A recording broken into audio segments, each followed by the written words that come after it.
truth is the ruthless decision would have been to have played Raya, who is right now. Football fans all have stadiums we love, but do any of us have a pitch that we love? It might sound like an odd question, but pitches can be different sizes with big consequences. Why is that? And what are the actual rules? Back when association football started, pitches could be up to 100 metres wide and 200 metres long. That's longer than Ellen Road. Not the pitch, the stadium. Anyway, UEFA wanted a standard across Europe for international matches, which became 105 metres long and 68 metres wide. But some clubs had been rebels, not intentionally, but because of the stadiums. Take Highbury, for example. It was 5 metres shorter and a metre narrower, meaning away sides had a challenge to adjust. White Hart Lane was exactly the same. And actually, when Spurs temporarily moved to Wembley, they asked the FA to shorten the pitch. The FA, very offended by the sacrilegious suggestion, said no, which in fairness could have actually benefited Tottenham because when they moved into their shiny new stadium, the pitch was exactly the same size as Wembley's. Today, Forest pitch at the City Ground is a big one. It's 2 metres wider than any other pitch in the Premier League.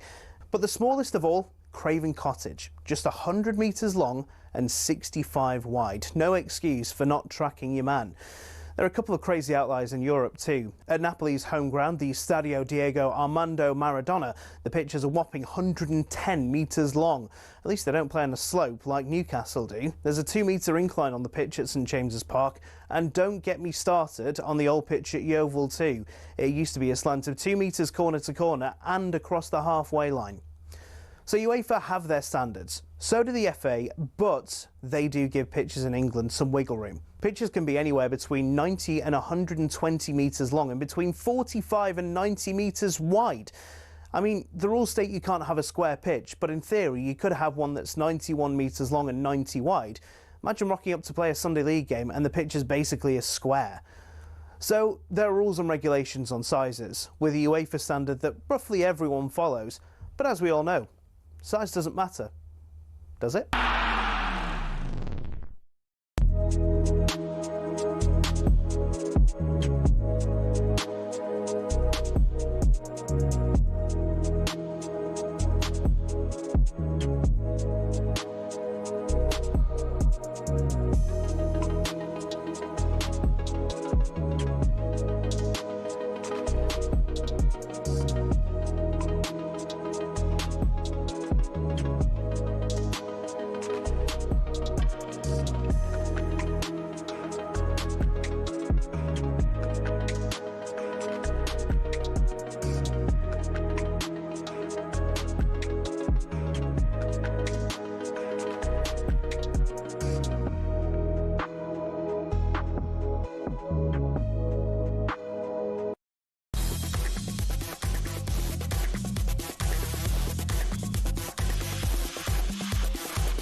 Okay, here we go. Very good morning to you. It's Tuesday the 24th and this is talkSPORT Breakfast with Arnold Clark. Browse the UK's best used car deals and score your dream car today. Check out their website for more details. Ally McCoist with you this morning, and also a man who's lifted Aston Villa's last major trophy on this very day, incidentally, 30 years ago. Andy Townsend. Andy, how are you, mate? And the years haven't been kind, have they? Oh, by the way, they've been diabolical at you, but it looks things, to be fair to you.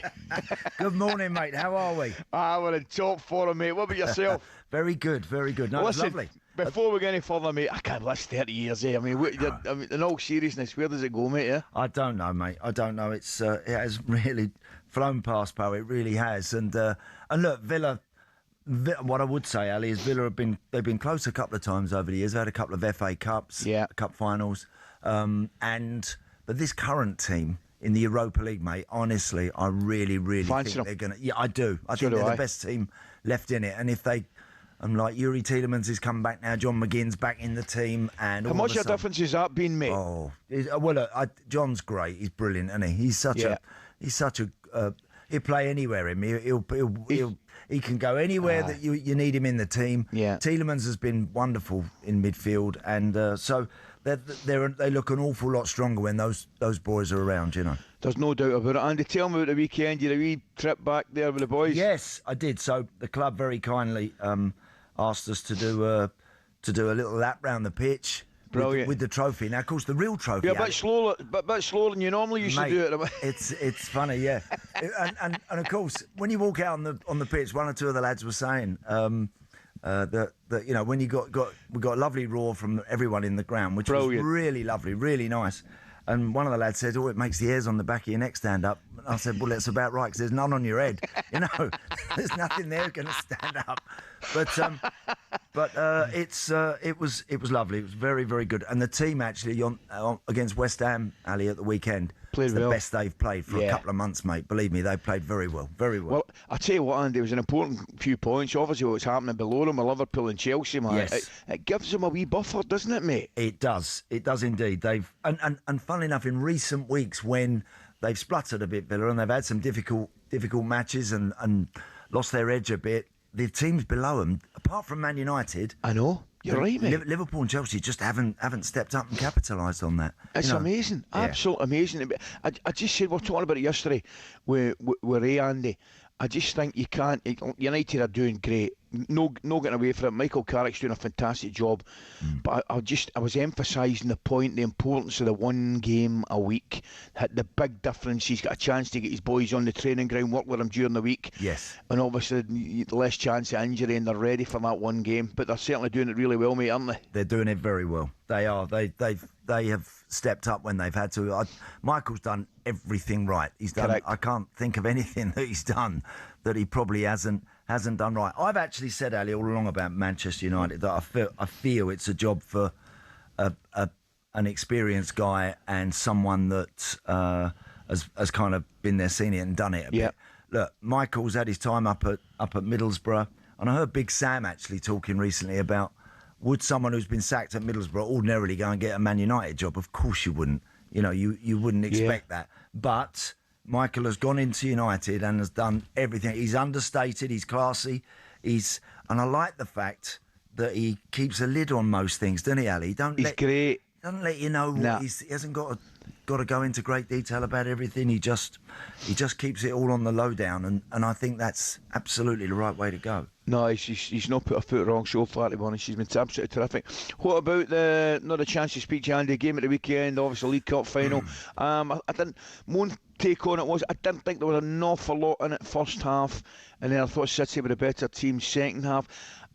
If truth be told, mate, I was a little bit disappointed. I know City played well and deserved it, of that there is no doubt. I didn't think, but I was a little bit disappointed in Arsenal. I thought it was an opportunity for them to go and get their first trophy, and I don't know. They seem to be in the back foot. They didn't they didn't step forward and have a real go. I felt.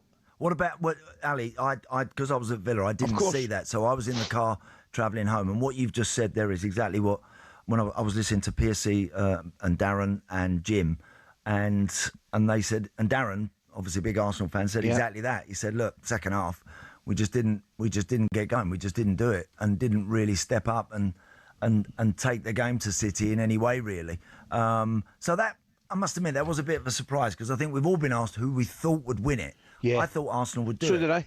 I thought they would do it, because City have those moments in games when they're great, but they've also looked a bit vulnerable from time to time recently, and you wouldn't want to absolutely hang your hat on them in a massive game, but credit to them, they produced a decent performance. And where was you on the Cherky stuff, Ali? What did you think about that when he's flicking it up? Something. Does it bother you or not? It doesn't really bother me, but then it's not getting done to me, I suppose.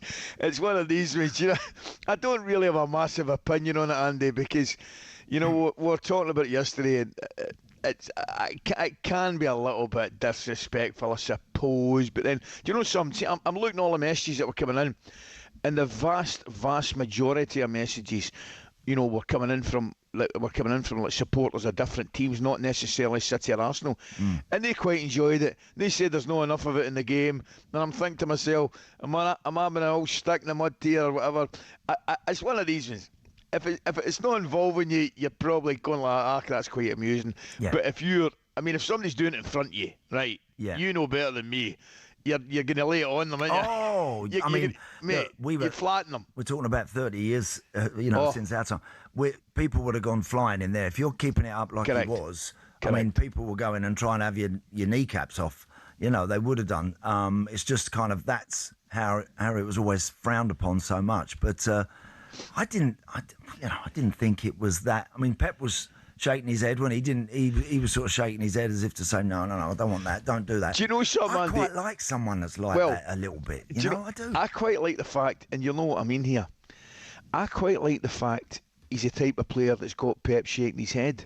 Do you know what I mean? In a crazy way. Yeah. He's not as regimented and stuck in his ways that 100% that Pep wants. I think he does do things a little bit off the cuff. Yeah. And that I don't mind. Yeah. Because we quite like, obviously, Andy, I said with Emmanuel Petit in the studio yesterday, mate, and I was talking to him, and I saw him play for Lyon a good few times, actually, certainly against Rangers in the Europa League. And he was just a different level, mate. He that way you can look at him and you go, oh, what have we got here? He looked different class. And getting back to what we said, he did different things, He didn't really toe the line, He was Don't conform. Off it, correct. Yeah, he was off the cuff. He was off the cuff, mate. He really was. He was great. But Arsenal, I felt, for a team who I don't think I've put a foot wrong this season, really. You can argue, with the 2 goals they lost at Wolves and things like that, but really they haven't put a foot wrong, particularly in Europe, been excellent.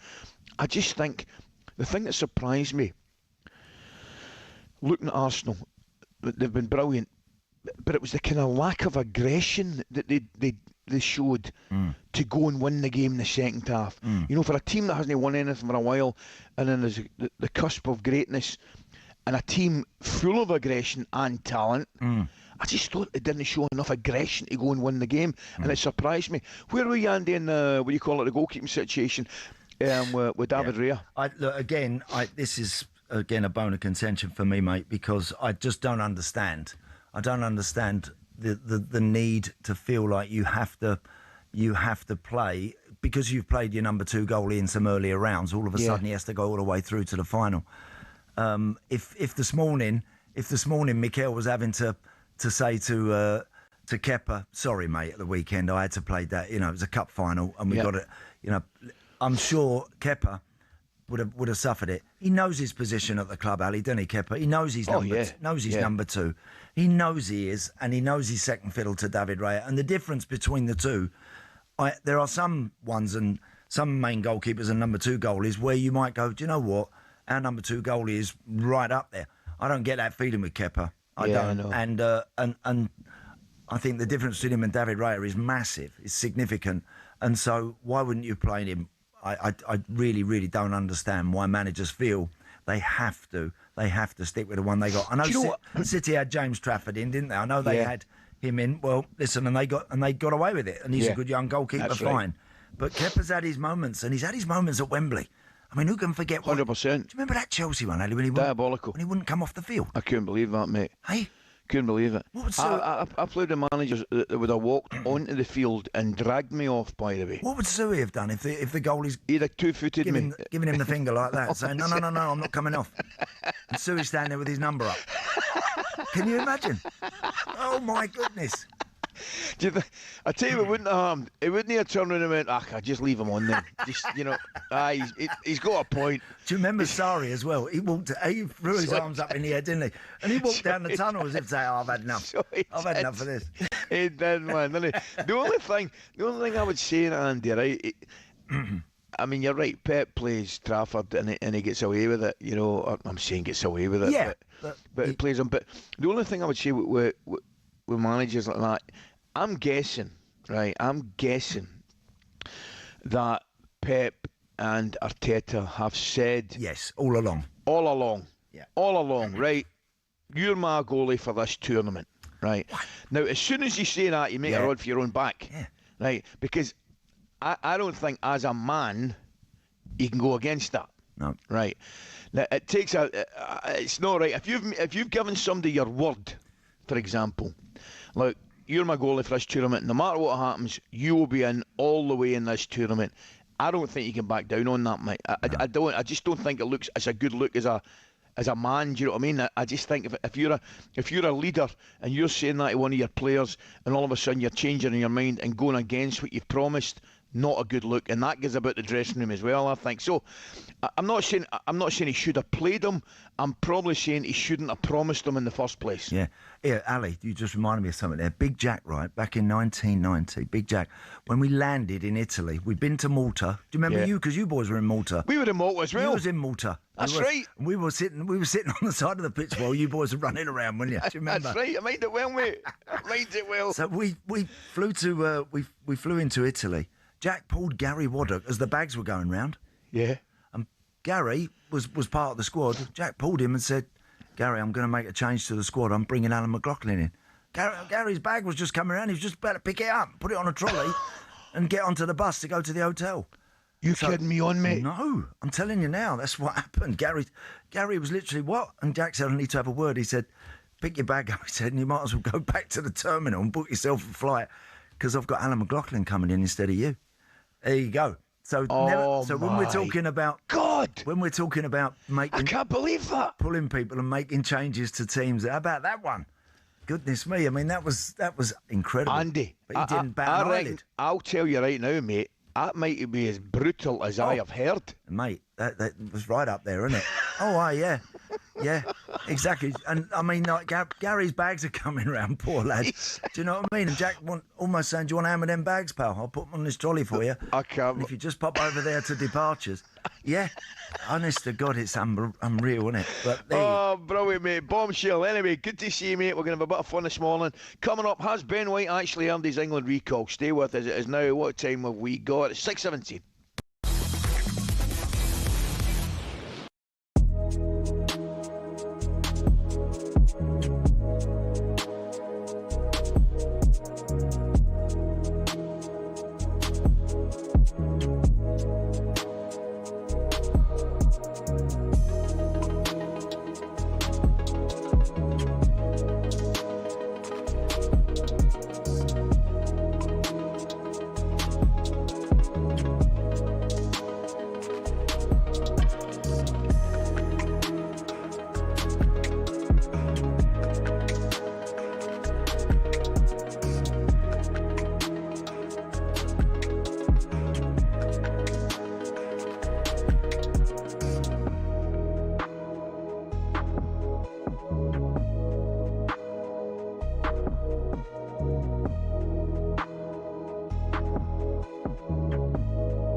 Matt, the Tottenham fan, and Matt, what do you know, has called in. Matt, good afternoon.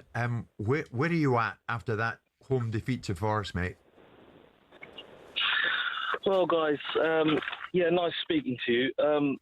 Nice to speak to you, Matt. It's not a great position to be in, to be honest. And thanks to Martin's team, the gloss, the pressure has been taken away.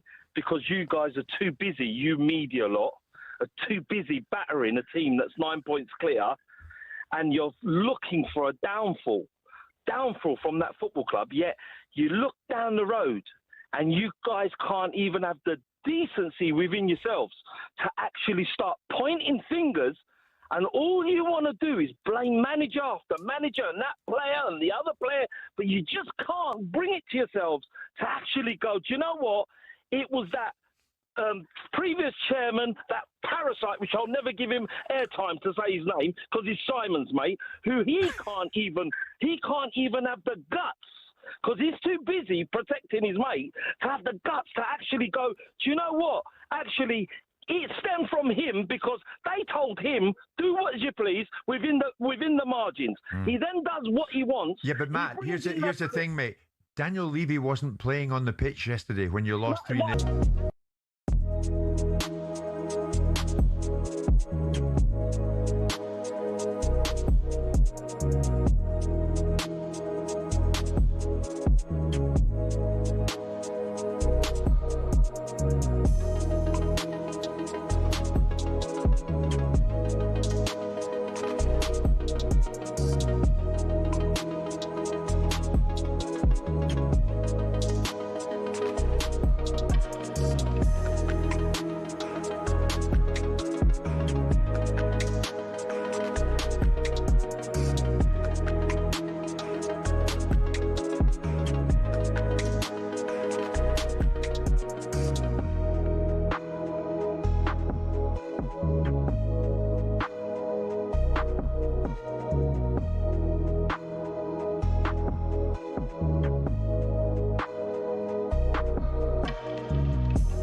Yes, I'm having it. All day I'm having it. Have you got it, Andy? Well, I don't know the name of the song, Ali. But you can tell right away who it is. Van Halen. Yes, Yep. absolutely. What's Brilliant. the name of it? I'm right. I'm not sure what the name of that song is, to be brutally honest with you. And I've got a couple of Van Halen albums. 5150. I've just been reliably informed. 5150. I think that was the first album, by the way. That was the first album, and the reason we're playing, I think it came out in 1986. Wow. And they had 2 lead singers, and I want you to give me both of them. Oh gosh. Of course I know the lead singers of Van Halen are. Well, come back to me with that. I'm going to come back to you. The guitarist, one of the best guitarists ever, by the way, Eddie Van Halen. Yes. Brilliant guitarist. Yes. And we'll discuss the 2 lead singers. Yeah. One of them went solo, but we'll discuss that later on. Right, okay, this is talkSPORT Breakfast. And the worst thing they could do is put music on for you, Ally McCoist. That'll be us about 3:30 this afternoon. Of course, I can't think of anything else now. That's the trouble. If you give me one task, Ali, don't ask me to do something else.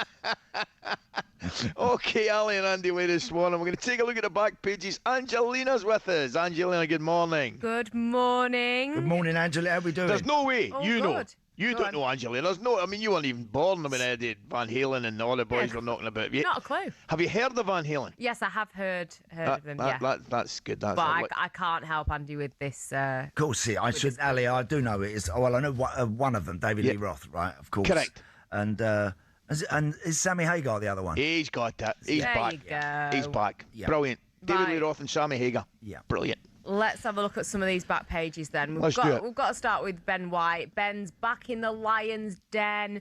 Tuchel ends White's exile, of course. Ben White has been called up to the England squad for the first time in over 3 years.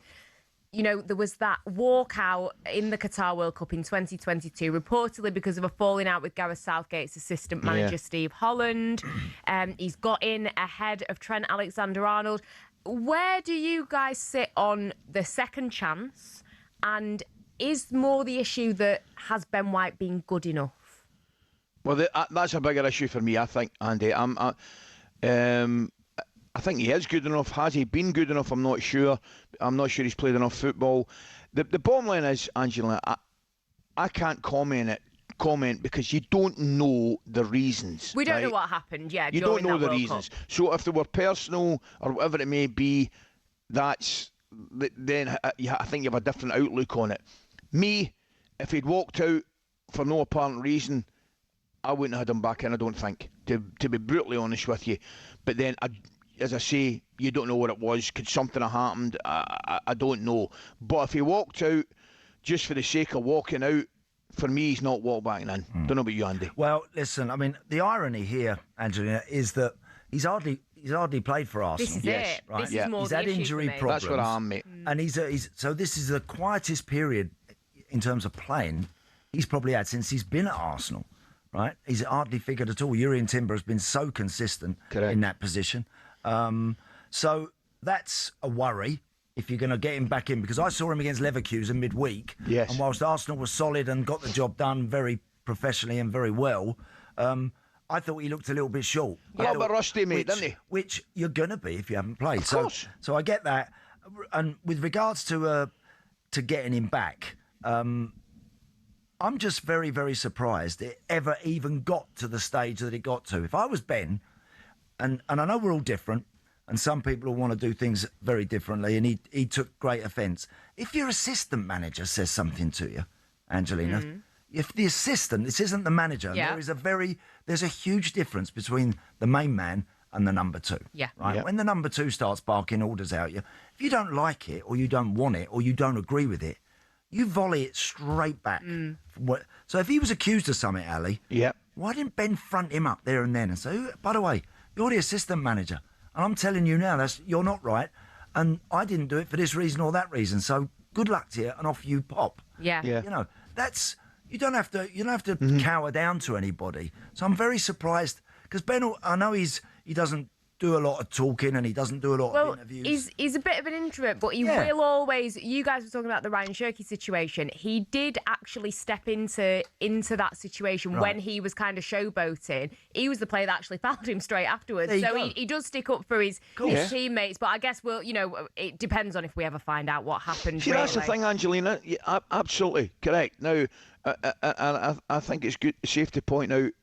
My opinion would alter if I knew, or could alter potentially if I knew the exact reasons and I knew every detail of what happened. But what I would say is, if he walked out just for the sake of walking out or whatever and didn't have any real specific reason, I don't think I'd have him back in. No. But then he hasn't done anything wrong for Thomas Tuchel, has he? No, of course he hasn't. That's football. That's the way it works. Tuchel's been brought in to win the World Cup for England, so he's going to pick who he's going to pick. But absolutely. Regarding managers, though, Roberto De Zerbi is open to the Spurs job. Could you see him? I mean, he's quite hot-headed. Do we not need somebody a little bit calmer in this chaos of Spurs? It's funny with what's happened. And obviously, Igor Tudor has had family bereavement, which is he's obviously having to go and deal with that. Yeah. Whether he returns or not, we don't know yet. Angelina, we don't know. We know that Adi Hütter has been mentioned short term. He was obviously linked with Palace before Oliver Glasner came in. Yeah. But at the moment, we don't know if he's going to return. No. So look, I wouldn't have thought someone like De Zerbi is what you needed right now. It would if Tottenham had a manager that had been in there for a long time and they've just decided to pull the plug on that one, and you want someone to come in and sort of whip it up, shake it up or whatever, and something that might be radically different, maybe, that's not what they need right now. They've had so much turmoil. I think they need someone in there who knows it, understands it, gets it, maybe has been there before, and then all of a sudden you're narrowing it right down. There might be one or two. But Ali, is this the problem? Because once again, if they do go with Hütter, this is another manager that maybe isn't tried and tested. 100%. I'm with Andy. Listen, the obvious ones are Harry and Glenn and people like that. And where I am right now, I don't always think that's necessarily a good thing. But the one thing Tottenham need right now, they need to unite. They have to unite. And they look, I've seen them. I was over in Madrid, Andy, as you know, all over the place, mate. I've seen them a few times, and Forest looked a better team. Simple as that at the weekend. Far better team, Andy. They need somebody to get that group of players together and that whole club together, right? Or they are away, mate. And the fans, I think, correct. Ali, Angelina, someone the fans understand maybe and get. And can relate to. And aren't all raising eyebrows the minute the announcement is made. That's the last thing you need. You don't have to be Googling who your new manager is. Good shout. Correct. At the moment for Spurs. Correct. That's a good idea, actually. Good. We'll have to be Googling who the lead singer of Van Halen is right enough. I will Right. Thank you. Up next, what's more important for West Ham? Premier League survival or FA Cup glory? There's surely only one answer.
Let's hear from Leo Rossinha following Saturday's 3-0 loss at Everton. Really poor performance from Chelsea at the weekend. Yeah, it's been a tough week. These players, some of them, this isn't an excuse. This is a reality for some of these players have played already the most games in a season they've played in their career. up to this point. What I need to do and what I need to do better is make better decisions in terms of team selection, how we freshen the team up, how we rotate the team to make sure that we're competitive in these games. I think having the international break now has probably come at the perfect time for us to regather, restock. And also we have some clear weeks in the weeks to come where we can actually get on the training pitch for the first time and work with these players in what we want. Right, accept the bit at the end, right? I think that's important on the training pitch. Ground, But I ain't having that, it's more than some of these games these players have played and all that stuff. Come on, that's not what the Chelsea fans want to hear. We're talking about a level of performance here. The level of performance the last few games has been extremely poor. First thing you've got to say, and we've not done enough of it today, we've got to say brilliant Everton, brilliant Sunderland, all those kind of things. But we're looking at Chelsea at this moment in time. No, that performance at the weekend and those performances and the defeat against PSG hasn't got anything to do with players having too many games. No, that's ridiculous. This is an excuse that I can hear. Honestly, you can't feel tired. Paris Saint-Germain has played the same amount of games. Look what they're doing. But you cannot compare Paris Saint-Germain and Chelsea because they are a different level. But when a manager tries to find that kind of excuses, I think he's putting finger in front of him and he's trying to hide himself.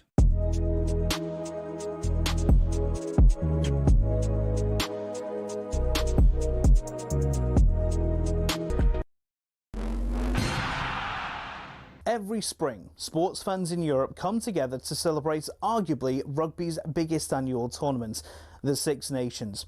But why is it the home nations, plus France and Italy, and no one else? It all started back in 1871 when Scotland beat England in the very first international rugby match. A few years later, when they could field a team, Wales decided they'd host England and an idea was thought up. With Ireland keen, they formed the Home International Championship, which ran from 1883.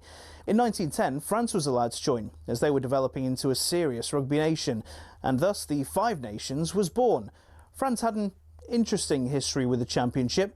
They were actually booted out for paying their players in 1931, when the home nations were keen to keep it amateur. After World War II, though, France were let back in, but it remained a closed shop for more than 50 years. And when another country was let in, it was only really because the Five Nations hand had been forced. Italy was developing into a serious contender, beating Scotland, France and Ireland twice in the same year, meaning in 1999 officials got together and said yes to Italy and it became the Six Nations. So what changes, if any, come next? 7 nations? 8? A promotion and relegation system? Or should we leave it alone and let it remain the great rugby tradition it's become?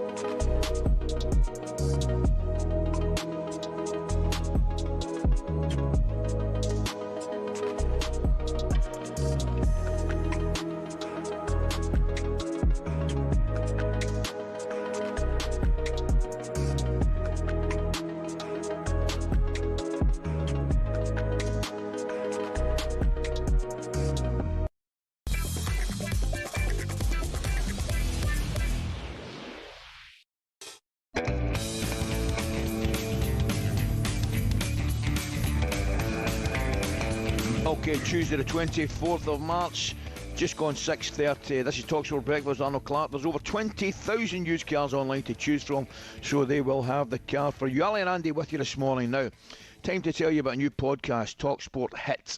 It's everything you need to know from the world of sport in under 15 minutes, from football to F1, boxing to the Barmy Army. If it's making the headlines, well, let me tell you, we are covering it.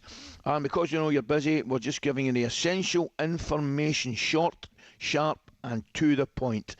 That's talkSPORT Hits, ready for you every morning, available now on Apple, Spotify or indeed wherever you get your podcast. Now, moving on, it wasn't just Arsenal had a miserable Sunday. Spurs completed a North London double after getting battered by Forest 3-0. So Jason Conte popped up on his big Ange mask and let loose on James. It's brilliant, Andy, isn't it? Oh, it's great. Do you know what I love?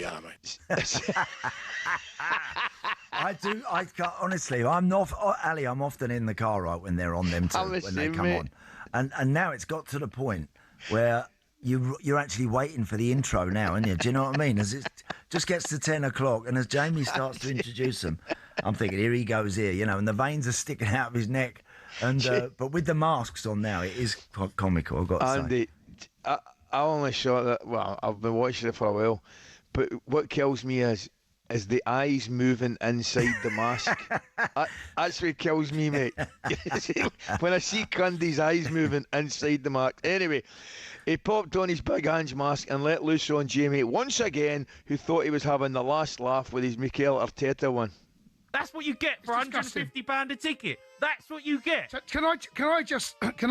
It's a disgrace. It is a disgrace. It is a disgrace. Can I just, for the moment, just praise some of the Spurs fans, right?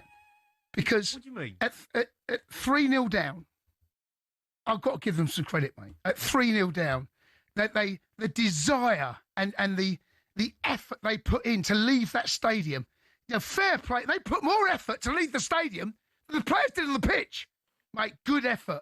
They got up out their seats and they put a little trot on. They give a little run. They want to go in for the cup final. The fans leaving. Whooping. White Hart Lane put more effort in to leave the stadium than the players did on the pitch. Honestly, and he's got that much. You see, Ali, there. It's all crooked. The mask, the way he's got it on. You know, which doesn't help either, does it? To be fair. No. Oh dear. Excuse me. I can't take my eyes off it, and then you see him.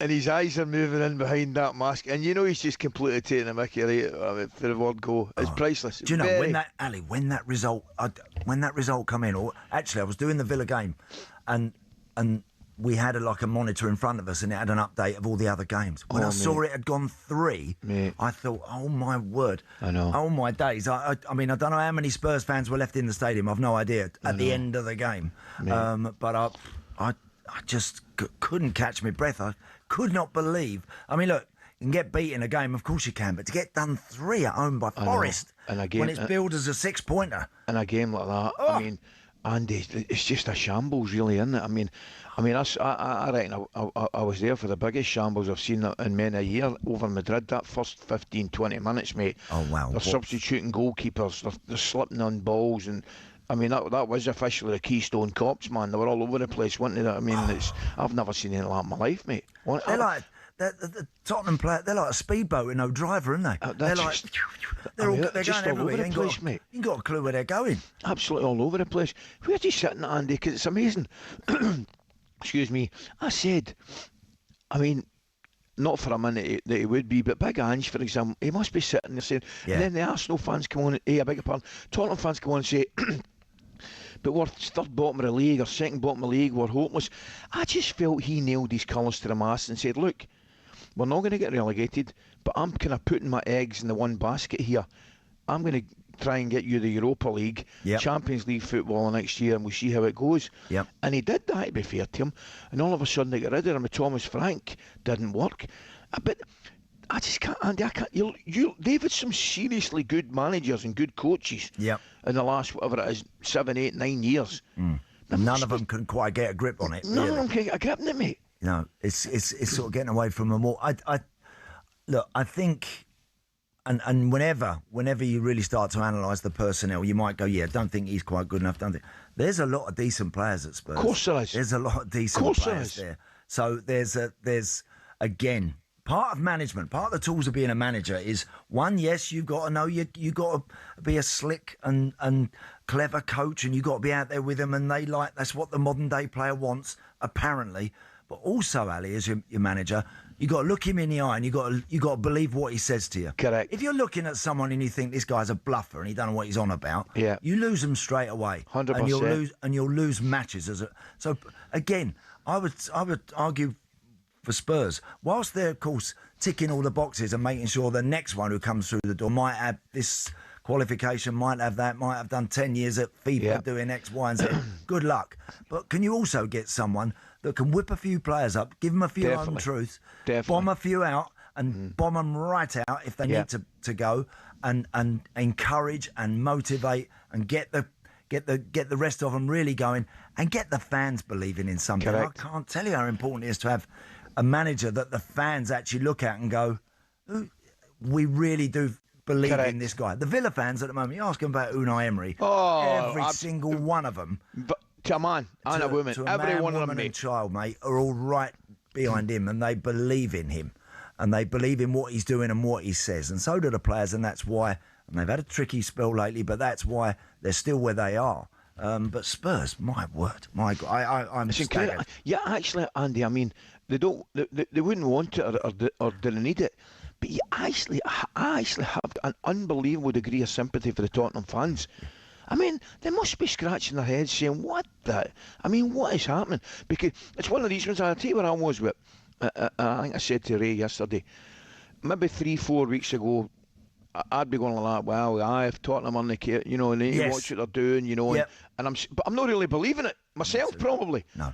You know, now but by the way, now you better believe it. They might not have showed it on the weekend, West Ham, but I've seen West Ham, I think, 3 times, and I thought the bit about them. Do you know what I mean? They certainly the bit about them. I thought, you know, they lost the late equalising goal at Manchester United. Šeško scored that brilliant finish. That was at the game. They beat Sunderland comfortably at home.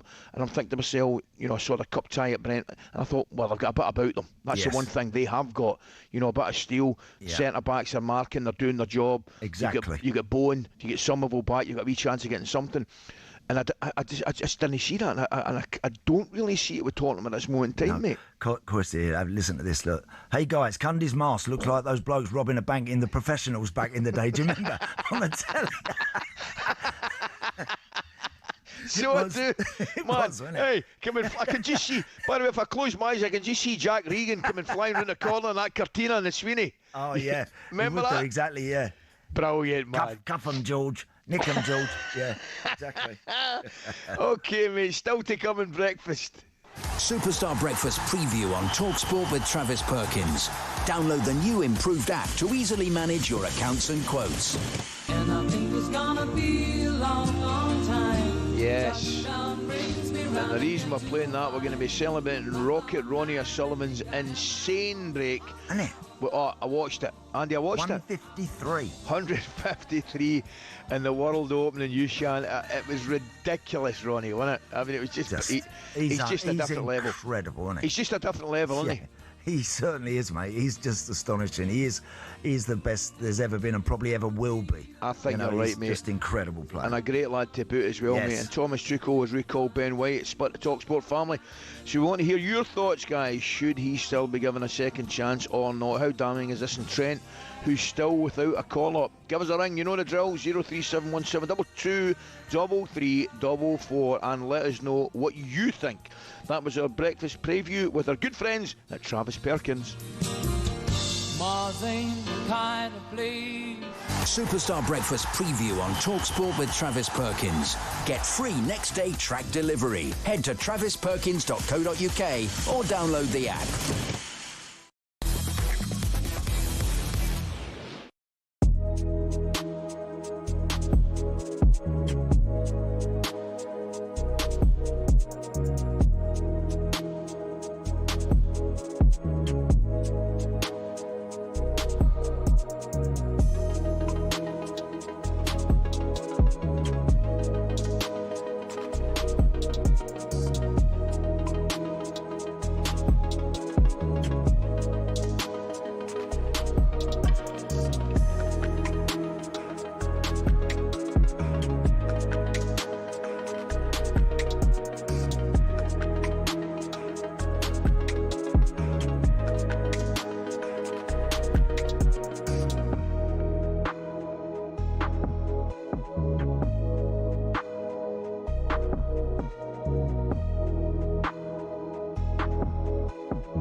And here's an interesting one. We're going to start with Arsenal and Bukayo Saka, right? Mm-hmm. Now, I have said for weeks, I love Bukayo Saka. Me too. Right? I do. Me too. However, I think the form has dipped a little bit. Why? I don't know. Maybe. Did you hear what Pierce was saying? He is tired. Tired of what? He's been injured so many times. You know, he had a proper preseason preparation, vacation. So I don't know what happened. Is it because of the new players came into the team that it's been challenging? Is he missing Odegaard a little bit? Well, I'll tell you what I think it is. I just think it's a drop in form, right? I think it's can happen. It can happen. Yeah, I just think I don't know whether it's a confidence. What would thing. you do, Ali? If you're I'd have played Madueke. Yeah, if you're manager, would you leave him out for a few games? I maybe would. Put the arm around him and say, look, you super sub. I maybe would, because I think you've got to pick the strongest team. We can argue about the goalkeeping position, but I think at this moment in time, now you two guys know far more about the Arsenal I'll ever know. I think Madueke deserves a starting position more than most in that particular position. I think, and I'll go even over to the other side, I think Madueke will give you more on that side than perhaps Trossard. I don't know about Martinelli's another one. I think he'd do a little bit more game time, certainly more than Saka. No? I think another problem would be the skipper at the moment, isn't he? Odegaard's out. Can you leave your skipper out?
Okay, this is talkSPORT Breakfast, 6:48 is Tuesday the 24th of March. Ally and Andy with you this morning. Now, we're going to have a quick look, Andy, at the North East with our good friends at Village Hotels. Durham's Derby's on talkSPORT with Village Hotels. 34 winning locations across the UK with everything under one roof. Book now at villagehotels.com. Well, I got to say, that derby looked a bit lively at the weekend. Didn't it? Eh? Dear me. I saw some stuff of the bus getting battered. And I saw a bit of that in a way, I tell you what I couldn't believe, Andy. I don't know if you've seen it. Did you see the Sunderland fans coming down with the police? Yes, I did. What? How close were they to the Newcastle fans? I mean, to me, it was like, talk about... I couldn't believe that. I was absolutely staggered there. And then, that looked really... naughty. That looked a little bit dangerous, and it looked a little bit silly, quite frankly. To ask them, they were like walking the plank, wasn't it? In between all the Newcastle fans who were obviously they're all having a go at each other. I mean, it seemed a bit unnecessary. I've never seen it. I mean, I know that recent Rangers Celtic game, there was fans spilled onto the pitch, which is unacceptable. However, the one thing you would say, generally speaking, going to the games and getting away from the games, the police really have them getting well marshalled in normal circumstances. They go different areas of they arrive to different sides of the stadium and all that stuff. I've never seen anything like that in a game, that potential magnitude it could kick off. It was amazing, mate. It really was. Well, anyway, the City of Newcastle still reeling from the Sunday's 2-1 home loss to Sunderland, ensuring the Black Cats did the league double over the greatest rivals. talkSPORT's Harry Durham, well, he was outside St James's Park soaking up the reaction. Probably absolute chaos in the town tonight. Absolute chaos. How's job's probably going to gone by me now. So You cannot lose to them twice. You know, cannot lose against. None of their players were getting our team, and we're still going to lose to them twice. Nah. You know, I look back to the Ashley days, we're still doing much better than then, so yeah, exactly, yeah. So that's my opinion on it. Probably get a little stick there, but I think we could do a lot worse than we are with Howe. At the end of the day, we've been in the Champions League, we've got to round of 16 for the first time ever. Like, that's such a big achievement. At this point, I think if you're losing in the double over Sunderland, your job's got to go. You've got to look for someone else. No, didn't expect that. Just scrappy defending. Can't defend like that. You've got to clear the ball, get rid. Hugely disappointing. Where's it gone wrong against your biggest rivals this season? We're not very good.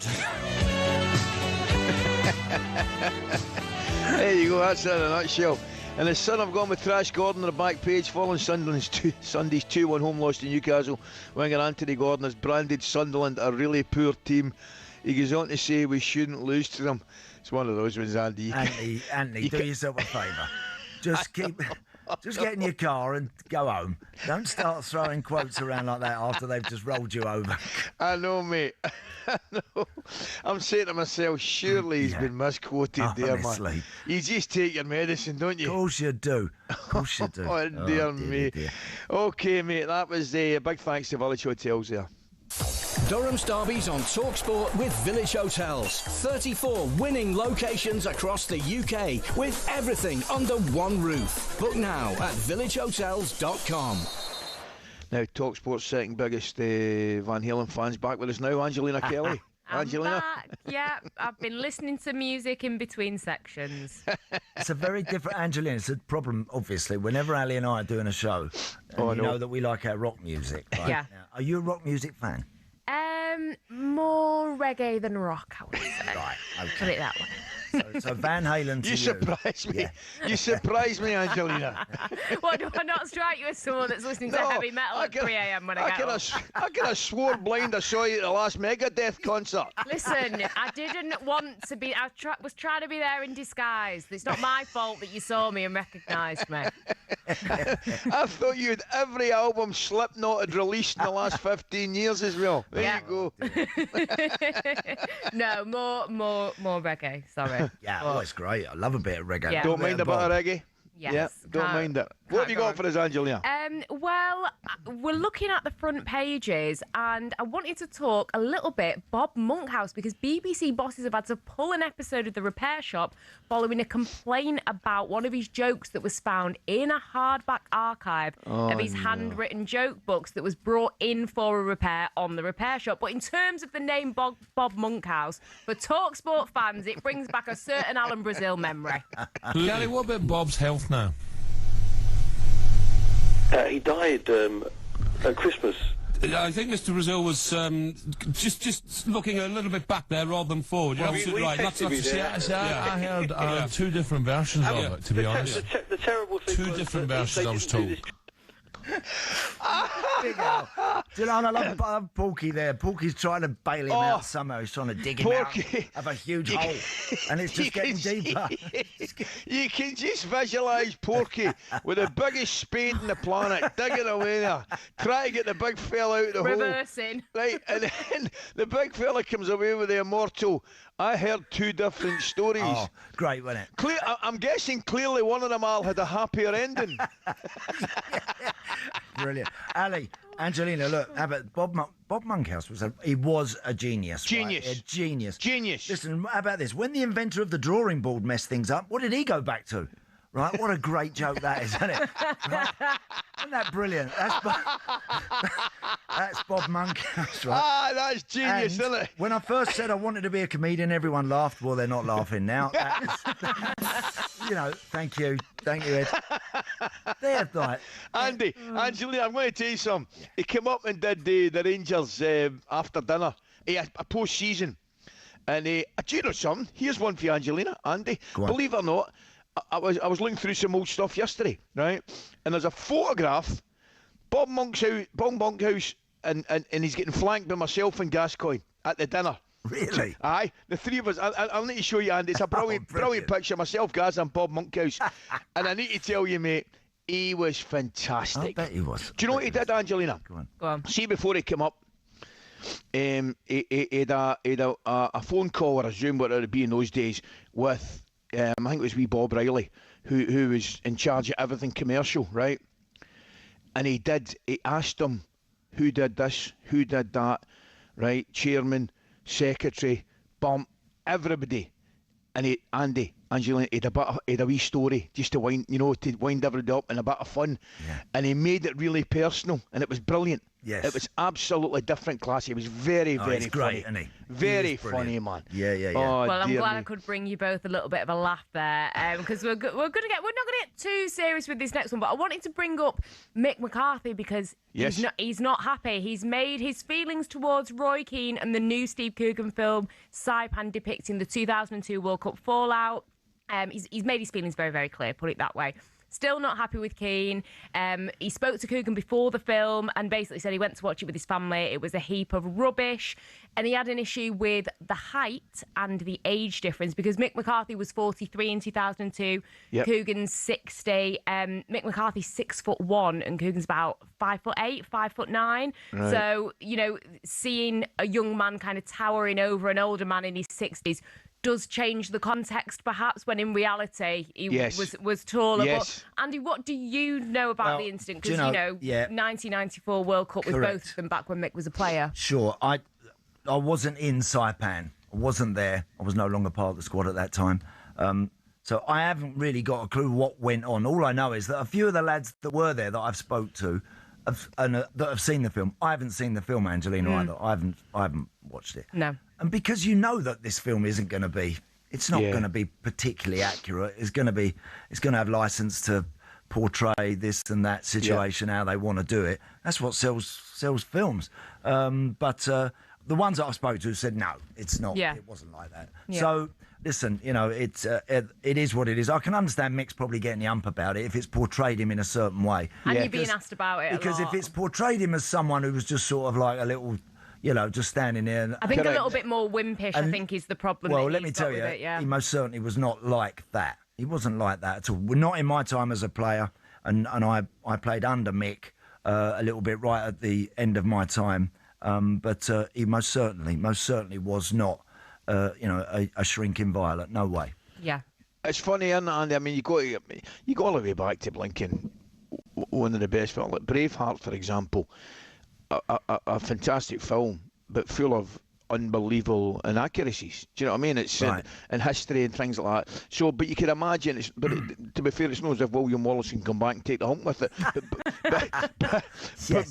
But the big fella, to be fair to him, Mick, probably, I mean, it would annoy him. I mean, having played against Vic, and I wouldn't say I know Mick really, really well, but I know him well enough, it would annoy him if there were inaccuracies and he felt he was getting hard done by. Yeah. And so he should be.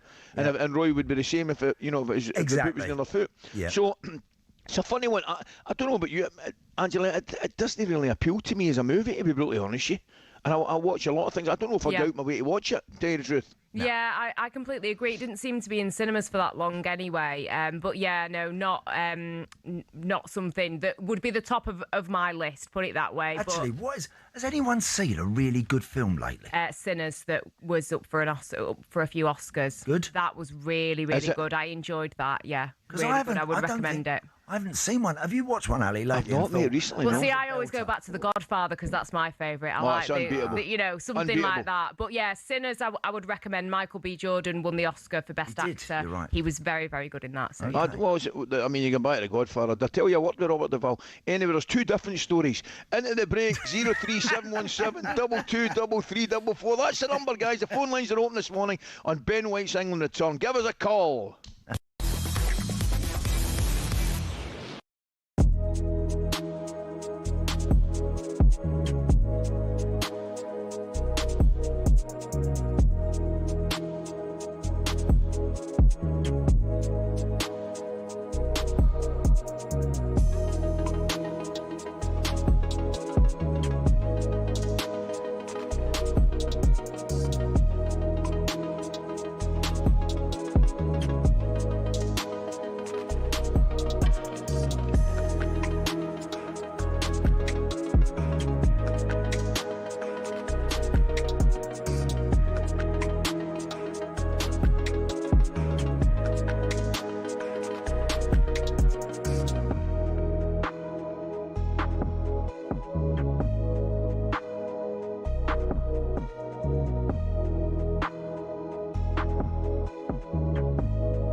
just into us here at talkSPORT. Harvey Barnes, we know, is in Thomas Tuchel's England squad. In the last few moments, also called up, Arsenal's Ben White has been called back into the England squad, and he is included in this squad by Thomas Tuchel. Ben White's last involvement with England, as we know, was back at the World Cup in 2022. And on that occasion, Martin, Simon, you'll recall, he left camp early after a reported fallout between him and whoever else.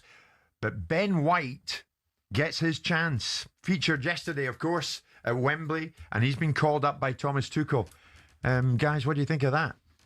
Yeah, it was interesting when Harvey Barnes was almost going to commit to play for Scotland. I believe, Jim, you'll know more about that. Ben White fell out, I believe, with Steve Holland. Well-known argument that they had where I think he was being accused of not taking enough interest when he wasn't in the team. So, he's a good player. So I expect to see him when there's a problem. It's good to see that he's back involved again. Yeah.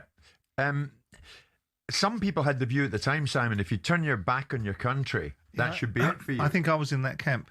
I think I was in the camp of we can't all be told what we want to hear. We have to sometimes accept people have different views, and you have to, when you're playing for your country, it's an honour, it's a privilege. It's one of those rare things. Martin can speak to it because he played for his country. And to walk away because something doesn't suit you, because you've had the confrontation or an altercation. I mean, obviously, we don't know the length and breadth of it, but at the time, I think my attitude towards it was, well, I think that should be you done.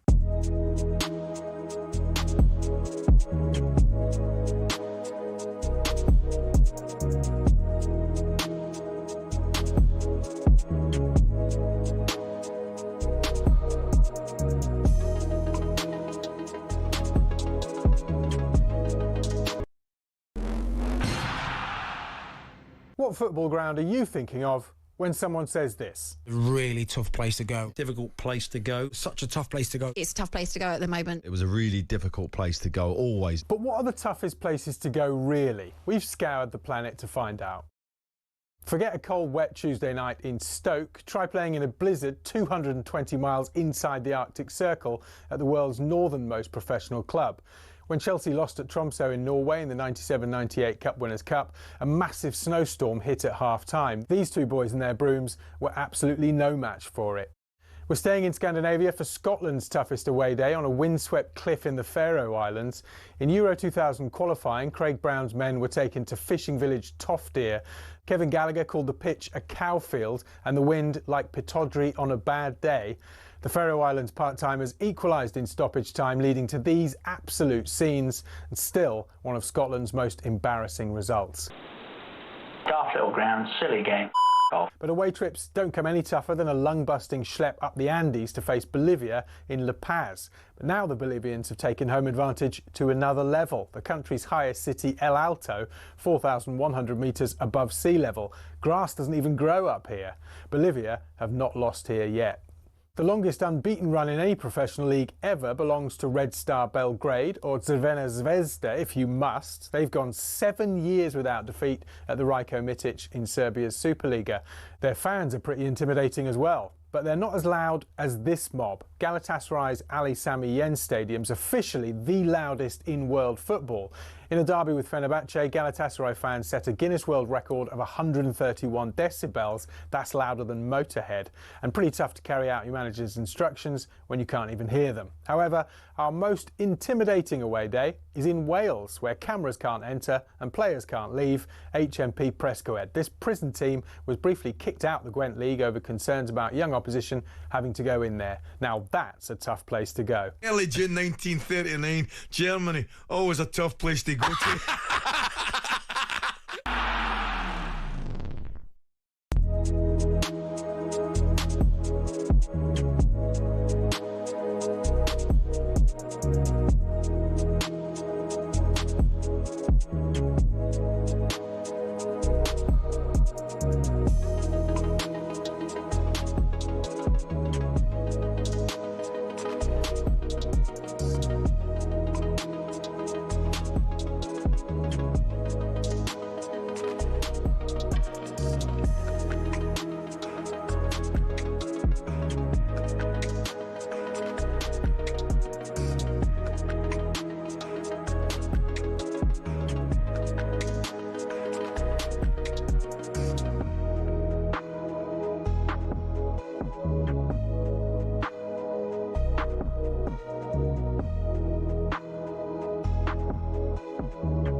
Okay, very, very good morning to you. It's talkSPORT Breakfast. What day? It's a Tuesday, 24th of March, and of course, it's just gone 6 minutes past 7.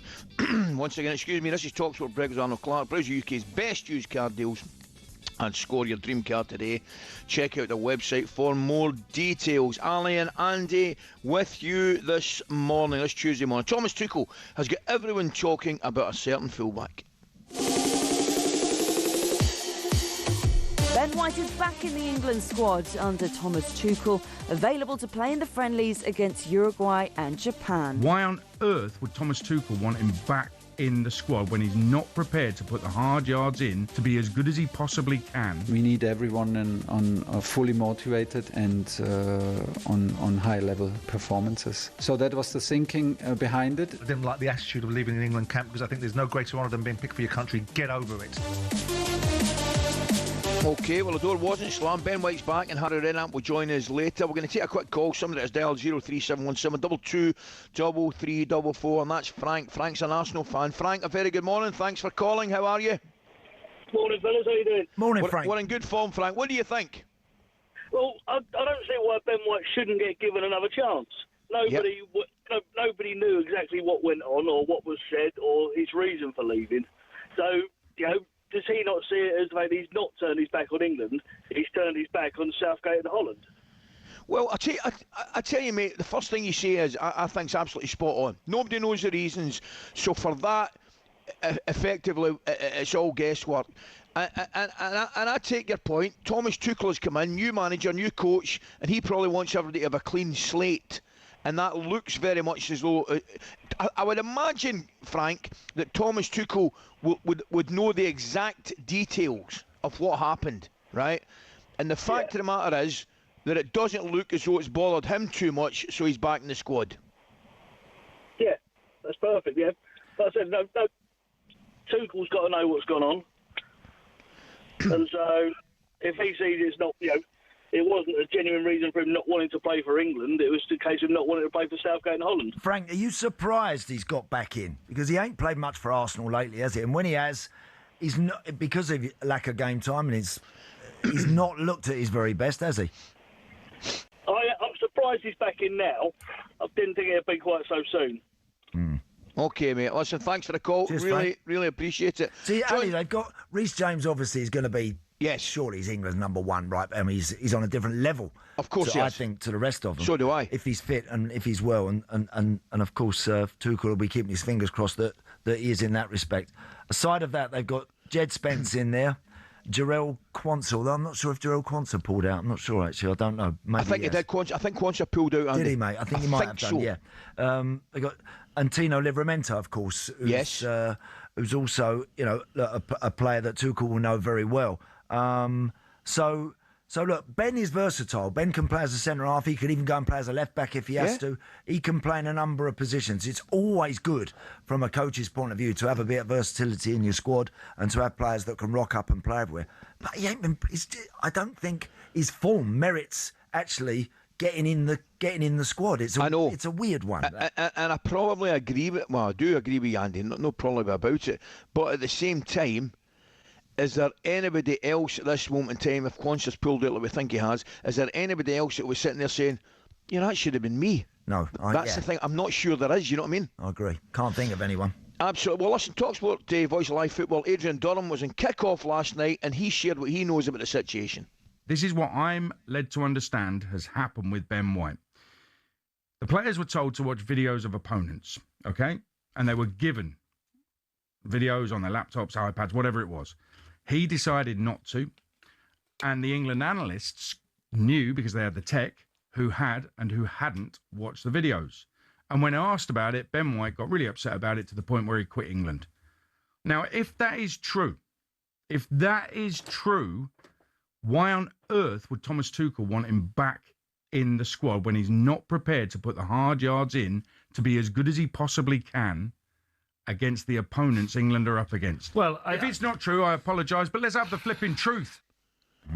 If that's what it was, I mean, it's almost embarrassing. That's what I think. It's so pathetic. That's what I think. It can't be that, Andy. Must be more. There has to be a lot more to that. You would not walk out of an England camp No chance. Because you turn around and say, I don't want to watch no videos, thanks.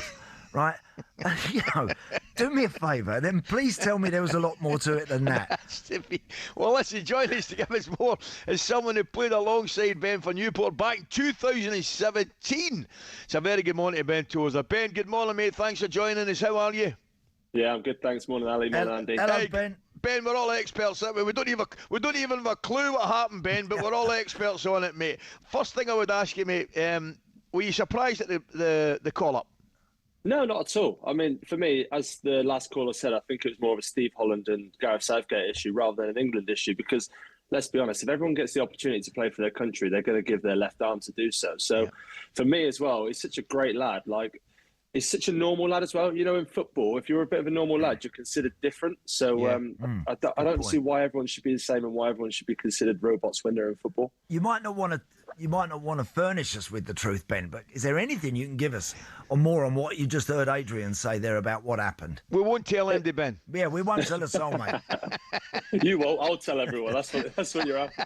No, but listen, obviously it is along them lines, but it's just not that sort of context. So the thing is, you know, when you're a team and you get given your clips and you know what it's like, people do things, people are more serious than not. And I know they're at a World Cup and the stress levels are heightened and the importance is much higher, and they're at that top level. He's just a lad that is not mad about football. He just plays the game as he sees it in front of him. He's not someone that overthinks the game and overanalyzes the game. So for me, again, if he's in that situation where he doesn't feel like he's really a massive part of it, then what?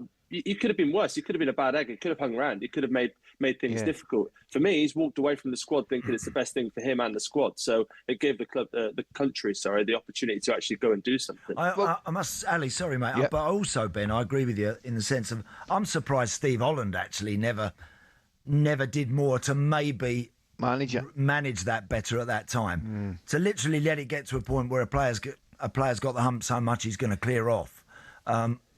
From their point of view as well, is also a bit average, I think, as well. You'd have thought that they would have stepped in and done a little bit more. So, look, maybe in the fullness of time we'll know exactly what it was all about and what happened. But it was very strange at the time.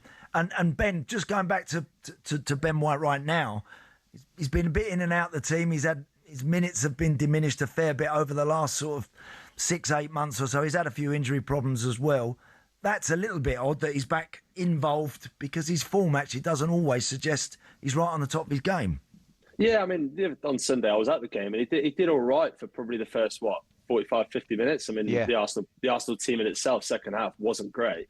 But what Ben offers is something different to anyone else. So if Trent Alexander-Arnold, for example, comes in as right back, he can't play right side of a three at the back or he can't play centre-half. So he kind of offers something different. And also, you see him when he goes forward, he's a real threat, and also he has that link up with Saka, doesn't he? I know people are kind of being a bit critical of Saka as well, but they have that relationship where he kind of overlaps, and he also supports him from behind. So again, that could be crucial, and there's not a massive amount of time for them to kind of gel and create new relationships. So maybe that might play a factor as well.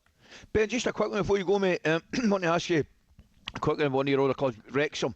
I mean, I'll need to be honest with you, mate. I'm a little bit surprised because I thought this would be the year they would kind of stabilise, maybe sit mid-table. But, brilliant result at the weekend at Sheffield United, by the way. And they've given themselves a very, very realistic opportunity of making the playoffs. It probably hasn't surprised you? I think where they are now isn't surprising me, but a few months ago really was surprising everyone because at the start of the season, they didn't start great. Yeah. And listen, Southampton are going to be in that playoffs. The way they're playing, they're on form. You know, Hull City and Millwall are the ones that Wrexham have to be trying to catch now. Saturday wasn't a great performance, but it was a great result, and that's what they keep doing. And when it gets to the business end of the season, that's what we did when I was there for the two promotions, and also that's what they did last year. They get there, they kind of hang in there, and they just grind out results. So for me, it'd be an unbelievable story. If we can get into the playoffs in that positive mindset rather than in previous years, the club have gone into the playoffs and kind of had a negative mindset about it because they didn't feel like they should be there. But because this year, it would be like a bit of a, whoa, hang on a sec. We actually deserve to be here. We've hung in there. Then they could go in with a real positive mindset. It's some story. I mean, those championship, Coventry obviously looks away with it now, but those championship playoffs and the fight for second place is absolutely brilliant. Love that division. Ben, thanks very much for joining us this morning. You take it easy. Guys. Thank you. Have a great day, yeah. You too, mate. Big thanks to Ben Tozer there. If you want to say in the Ben White situation being recalled by Thomas Tuchel, then please give us a call. 03717 22 3344. As you know, that is the number to call. Coming up, the very latest on Jurgen Klopp's future in management.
Hello, Barry. Good morning. Okay? Yeah.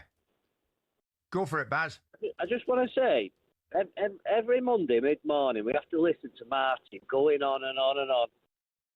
It just becomes too much, and it's making me want Man City to win because he's just moaning all the time. Don't put it on me, fella. Don't put it on me, Barry. So all those times when we denied you winning those 3 Premier Leagues back in the day with Sir Ferguson, was that got something to do with it? Yeah, the fact that Man United players, the former players, have all got it against Arsenal. You Man United fans. If you could pick a team without me involved, don't involve me. Just say which is the team you despise the most in the Premier League. Come on, who is it? We saw what a coward you were when it's got that big now. When you were managing, it's got that big now that you even want your local rivals to win ahead of us. Well done to you. Well done. Look what happened to our local rivals. To be honest, our main rivals, Spurs.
So we, me and him and them and me, we'll show you what we can do. I remember it. Brilliant, man. Absolutely brilliant. This is talkSPORT Breakfast. Tuesday, 24th of March, 7:20. Ally and Andy with you this morning.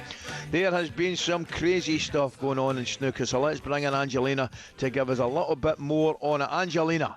Yes, well, I wanted to give one-time snooker co-commentator Ally McCoist a chance to revel in Ronnie O'Sullivan creating more snooker history. When was that, Course? I don't remember that. Oh, I did it last year with Fletch. We went to the snooker. Brilliant. TNT were covering it. It was magic. John Higgins as well. And did you take the voice down just a little bit? Did it go down a bit? Because you know snooker, you can't be like you are on here. You go up and up and away. Can't be cackling like that. Hey, I told you my Gordon Strachan one when I started doing it at the start. Brilliant. We hear us, Angelina. Well, wait a minute. I'm telling you a quick story, right? So Gordon Strachan came in, right? And I'd done my wee show beforehand in Scottish football, and the producer said to me, he says, right, Ali, he says, you did great, he says, but come on, he says, you need to liven it up a wee bit, you need to just get yourself going, you know, get the listeners going. So I come on and I went, well, very good that evening. I said, blah, blah, blah, Gordon Strachan, this, then the next thing, here we go. Introduced my first guest, Gordon Strachan. And he looked at me and went, are you going to talk like that all night? So he did. Brilliant. Sorry, Angelina. No, you're all right. You're all right. But yeah, we wanted to talk about Ronnie O'Sullivan. Made the highest ever professional break with a 153 in the World Open in Yushan. Surpassed the maximum break of 147 and a record of 148 set by Jamie Burnett in 2004. That is just absolutely magic, because for those who don't know, technically, mathematically, you know, if you pot every red followed by a black, then all the colours to clear the table, it's 147. But if a player is snookered after a foul by their opponent, they can nominate one of the colours as a free ball, which temporarily counts as a red. So one can, in effect, create an extra red at the start of a break. But for Ronnie, I mean, he's had so many amazing moments in snooker, but to do this, it's just magic, isn't it? Well, it's like it's fitting almost. If anybody, if anyone was to do it, anyone's going to do that. Now, of course, someone you can bet your life, Angelina, someone will try and, because with that free ball, if you then took a red and black with the free, you get 155. Yes. So even that can be beaten, but it's no surprise it's Ronnie. It had to be Ronnie, didn't it? Yeah, of course. He's just amazing. He's absolutely amazing. He's one of these guys, you watch him. I mean, I still, guys, cannot believe when he goes to play a shot and he's not comfortable and then he flips it round and goes left-handed and things like that. I mean, that amazes me, Andy. Yeah. Honestly, that absolutely amazes me. What a talent. Can you imagine playing tennis and all of a sudden, you knock it to someone and they just change hands and just go, I know. It's so incredible. Or golf. Yeah, you'd need different clubs, clubs, but still. It's the point of trying to do it is ridiculous, isn't it? Yeah, well, it got me thinking about current British stars in a few different sports. So I thought we'd go through. Let's go. A few different sports. That'll be good. So first up, snooker. Who are we going with? Ronnie all day. Ronnie. There we go. We all agree on that one. All day. Football. Best British footballer at the moment. Harry Kane. Yeah, I think so. I think Harry Kane goes to the World Cup as the best. I don't think of England ever had a striker. They've gone to a World Cup. He's the best in the world. The form that he's in. I mean, By the way, what a great shout! I'd come.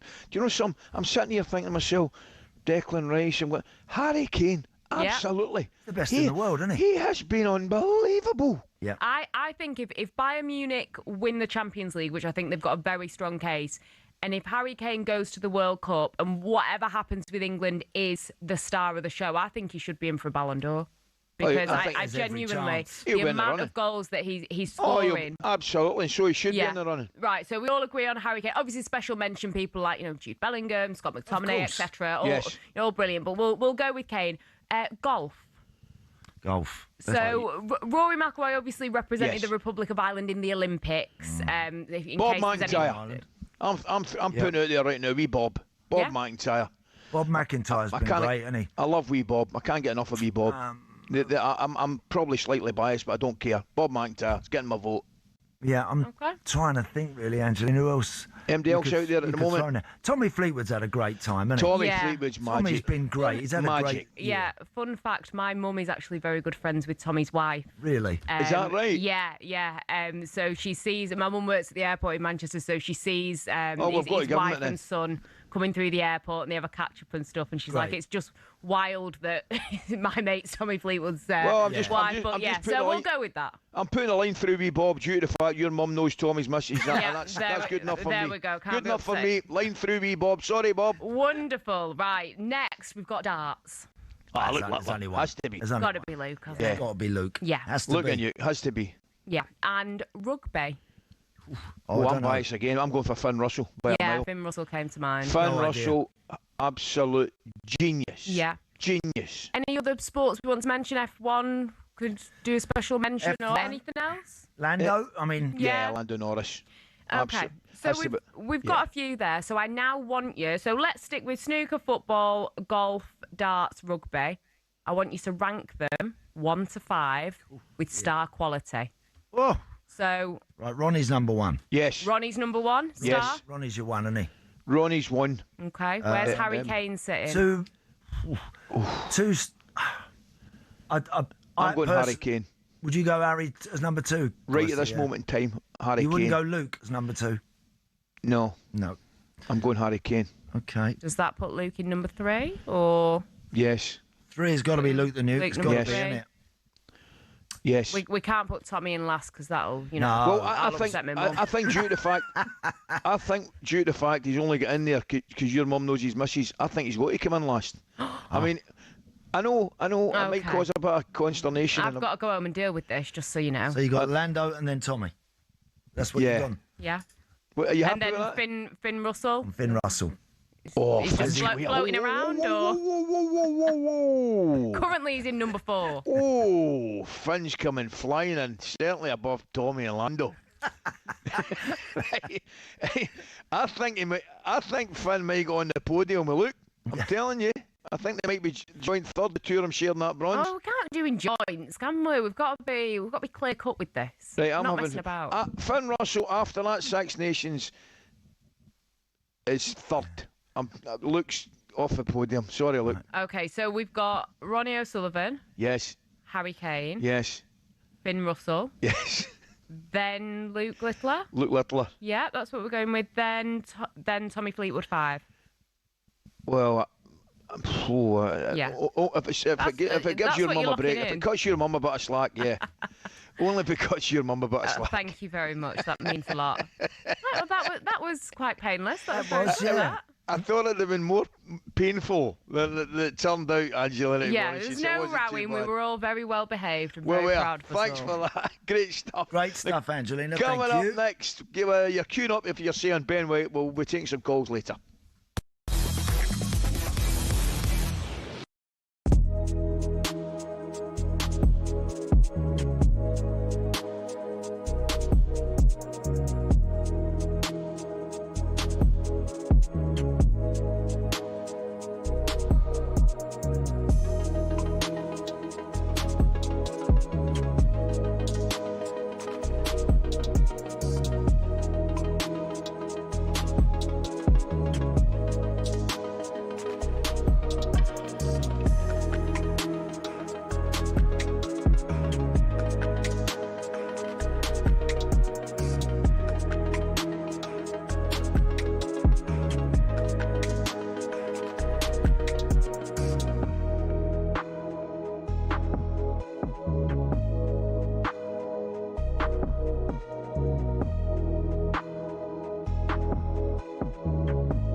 If you cast your mind back to the Antonio Conte days, you may remember one press conference in particular, which has gone down in Spurs history. Last week marked 3 years since this iconic rant. Let's have a listen again. They don't want to play under pressure. They don't want to play under stress. Yeah, it's easy in this way. And Tottenham story is this. 20 years that there is the owner and never won something. But why? Only for the fault is only for the club or for every manager that stay here. And I have seen the manager that Tottenham had on the bench. You risk to disrupt the figure of the manager and to protect the other situation in every moment. And now, until now, I try to hide the situation, but now no, because I repeat, I don't want to see what I have seen today, because this is unacceptable. Also for the respect for the fans. They follow us, pay the tickets, and to see the team another time, to have this type of performance, for me, I repeat, this is unacceptable. Wow. Hey. Well, he lost the plot there, didn't he? I didn't hear no press. They were loving it, weren't they, the press? Go on, high. Do you know that was after, Ali? I've been told. That was after 3-3 draw at Southampton. And if they'd won that game, they would have gone into third place. Joking. Third place. So that's amazing, isn't it? 3 years ago. That was 3 years ago.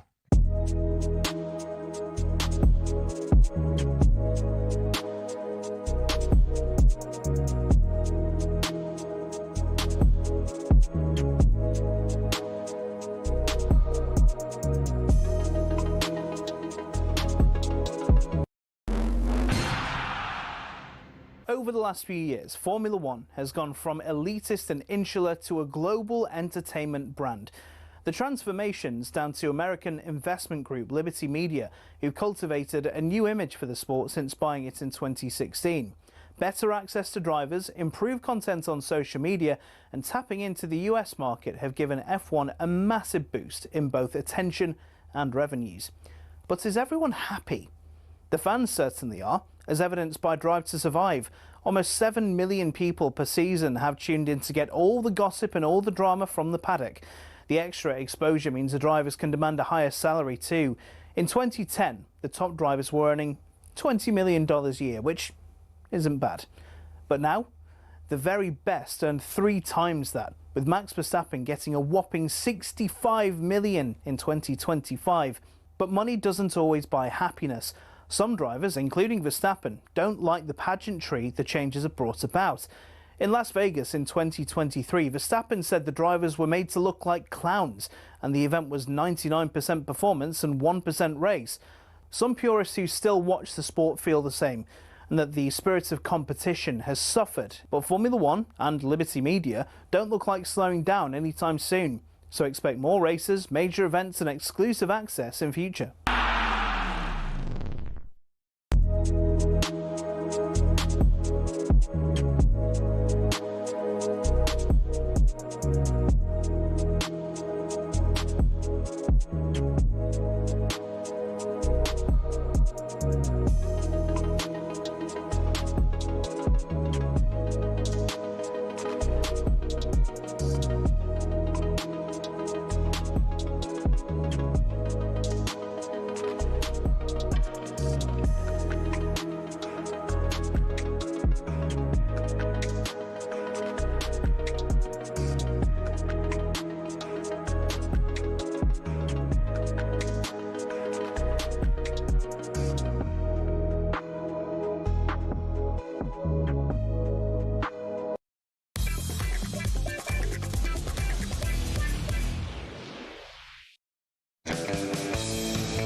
Okay, 7:34. It's Tuesday, 24th of March. This is talkSPORT Breakfast with Ronnie O'Sullivan. There are over 20,000 used cars online to choose from, so they will have the car for you. Of that, there is no doubt. Ally and Andy with you this morning. Ben White has been called up to replace Jarell Quansah in the England squad. Harvey Barnes has also dealt a dagger into the hearts of Scotland fans as he replaces. What happened there, Ali? I thought he was going to play for Scotland.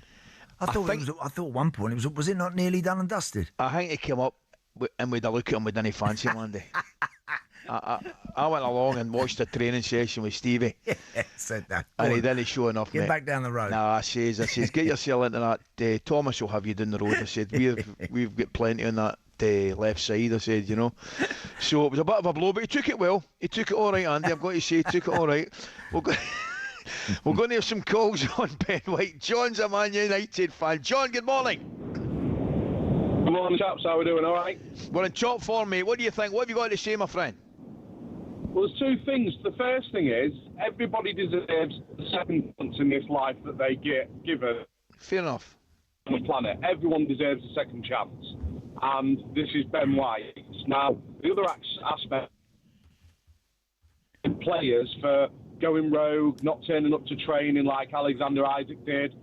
Obviously, Simon Jordan slating players for not doing the professionalism, doing the job. Whereas, look at the other spin on this as well. How has no one mentioned that?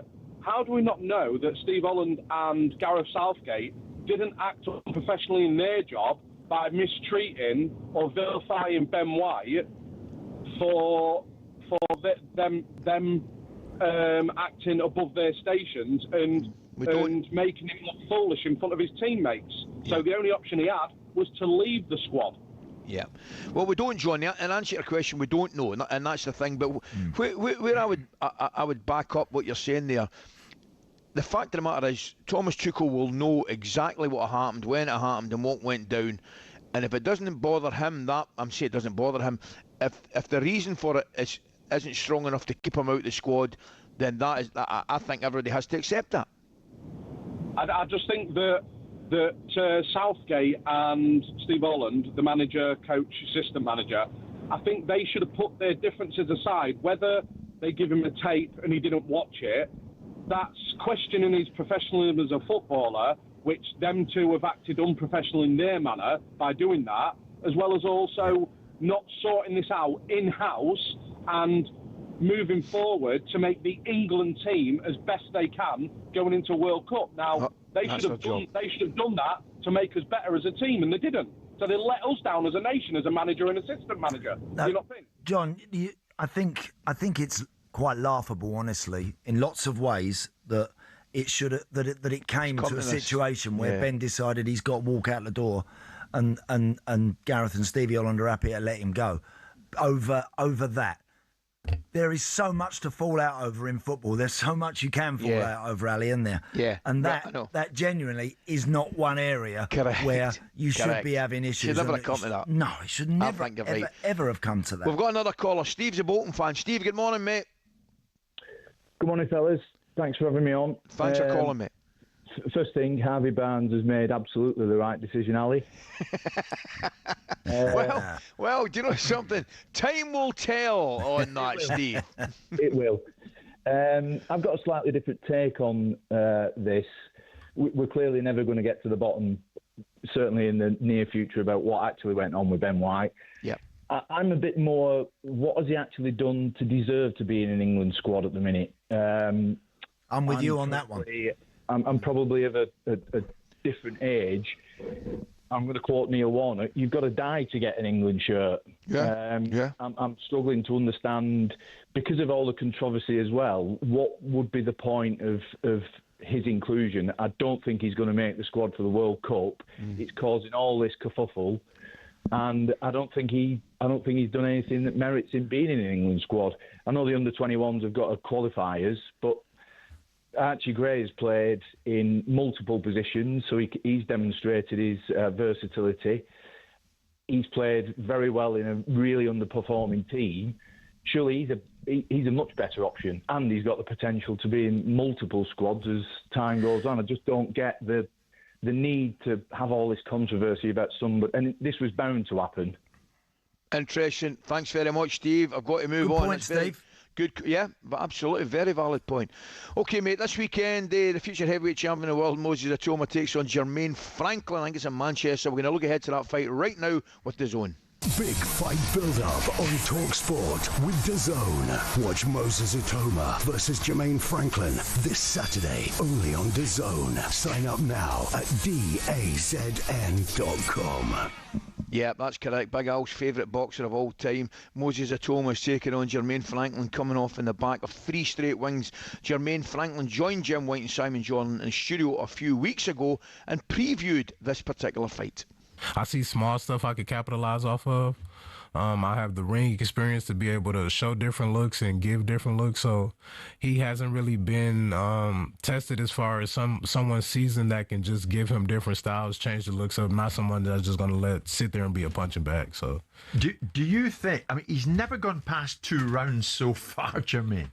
Do you think you could be the first to take him into what would be uncharted territory for Moses? Well, yeah, I'm trying to be the first to beat him. Forget uncharted territories. I'm trying to be the first to give him to take away his O on his record. So, you know, I guess people think like when you got a young superstar that everybody else is just a walkover or a standing stone. But, you know, I come to fight. I really come to give it my all and to shock the world.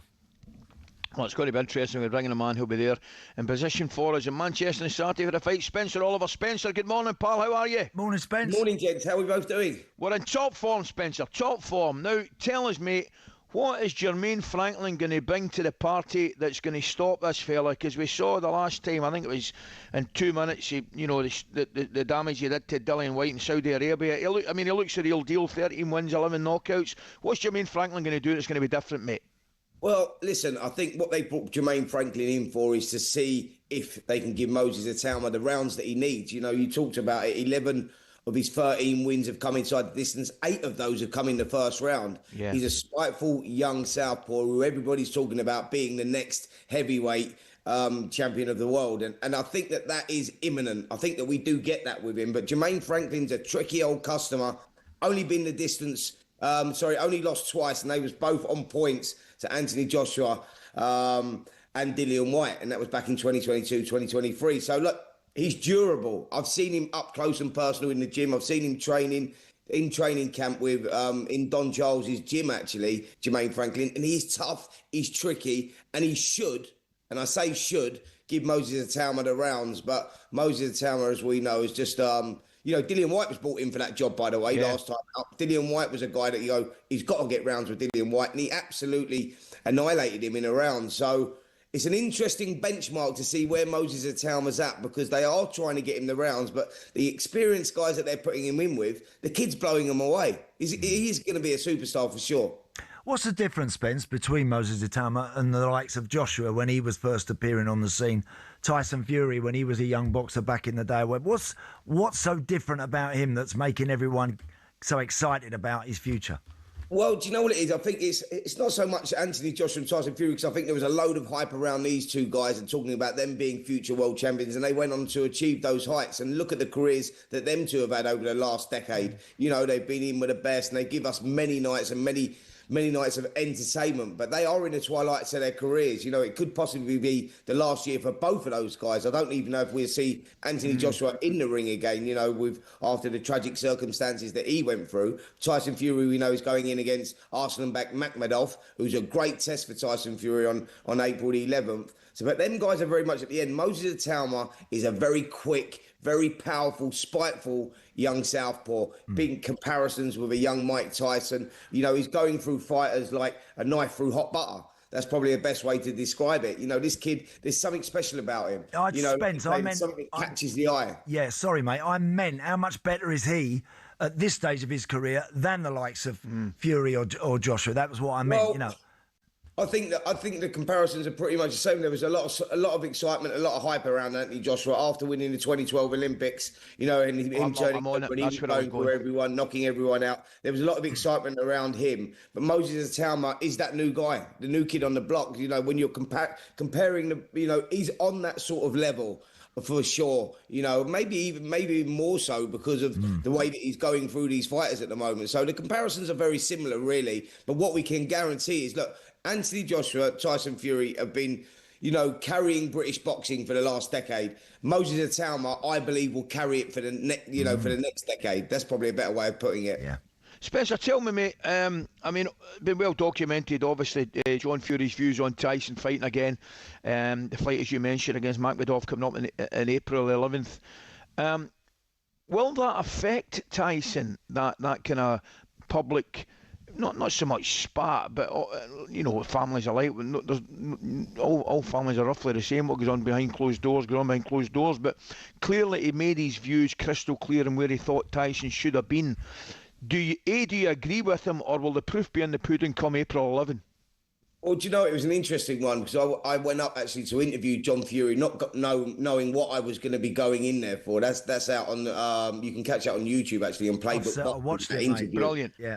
And I've got to say, mate, I wasn't expecting it. We know John Fury, and we know what sort of character he is, and all the theatrics that we see around the press conferences. Look, and he's great. He's good entertainment, and whether you love him or hate him, he brings eyeballs, that's for sure.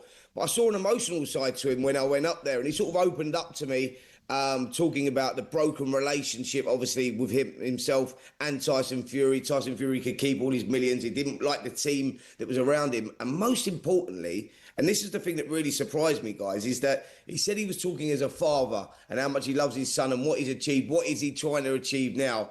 He said, in his words, Tyson Fury is not the same fighter as he was. The legs are not there anymore. He's a shot fighter in many ways to the fighter that he was.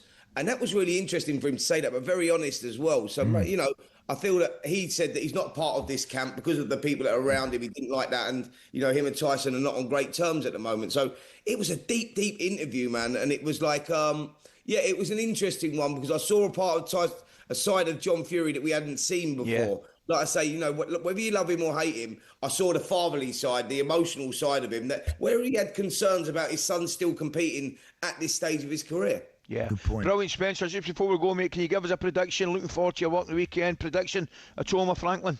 Well, listen, I can't wait for this one, and it's so I'm buzzing for it so much because Jermaine Franklin, like I say, has never shown any cracks in the armour, as in around his chin, right?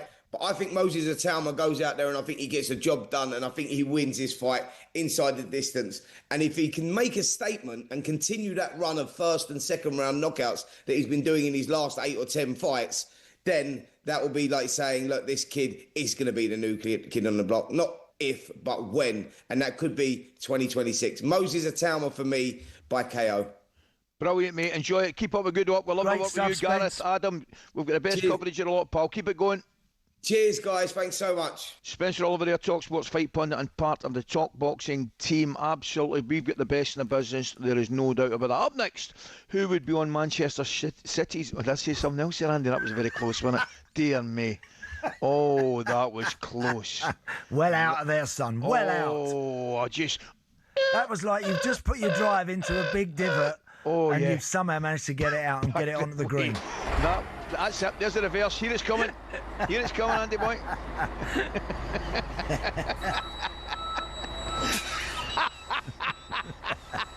It is, of course, Manchester City, Andy. Shortlist. If Pep Guardiola was to depart the club soon, that was a look ahead to Atoma versus Franklin with DAZN. Don't forget, you can watch that fight live this Saturday, only DAZN. Sign up now at DAZN.com. Big fight build-up on talkSPORT with DAZN. Watch Moses Atoma versus Jermaine Franklin this Saturday, only on DAZN. Sign up now at DAZN.com.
One of the big talking points was, have you heard about the result from the North East? Sunderland go to St James's Park and won, and they did. Sunderland completed the domestic double over their rivals thanks to a late 2-1 win at Newcastle, and it sees Sunderland leapfrog Newcastle in the league, 1 point clear in 11th. It's hard to imagine it, Martin, but in their debut Premier League return, are they now firmly out of Newcastle's shadow? Well, I mean, okay, Eddie was saying about the number of games that they've had to play and the calibre of player they're up against. The squad maybe is not equipped well enough, perhaps, to with all the resources they've got financially. They haven't been able to capitalise on that, have they, because of the financial fair play. So, but in the meantime, Sunderland have caught up with them. I mean, Jacques is a really important player, by the way. When he was out for a while, Sunderland suddenly started looking like a championship team. Yeah. But now that he's back in the team, Brobby up top, too much to handle. Couldn't deal with him, Jim. And it's all these games, successive games. But it was a big game in the minds of these Newcastle players. They put it there as one that they could go and win it. And it's tricky now for Eddie between now and the end of the season, Jim, to try and fix this problem. Well, it is. Simon, a difficult week for him. Yeah. 7-2 capitulation in Barcelona. Yeah. Then they lose at home to their closest of rivals. What is the more chastening result for Eddie? I think probably the Sunderland result, because it follows on the back of a necessity to bounce back. You've got to live in this city, and the rivalry between these two football clubs is significant. You've already been beaten by them once. The last thing you want to be doing is following up a bad result against Barcelona, where you've had your backsides handed to you in the second half.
Yes, this is talkSPORT Breakfast. Ally and Andy with you this morning. Huge Manchester City fan and Oasis frontman Noel Gallagher joined the boys in Drive yesterday and declared, as you would expect, that the title race is on following Sunday's Carabao Cup final.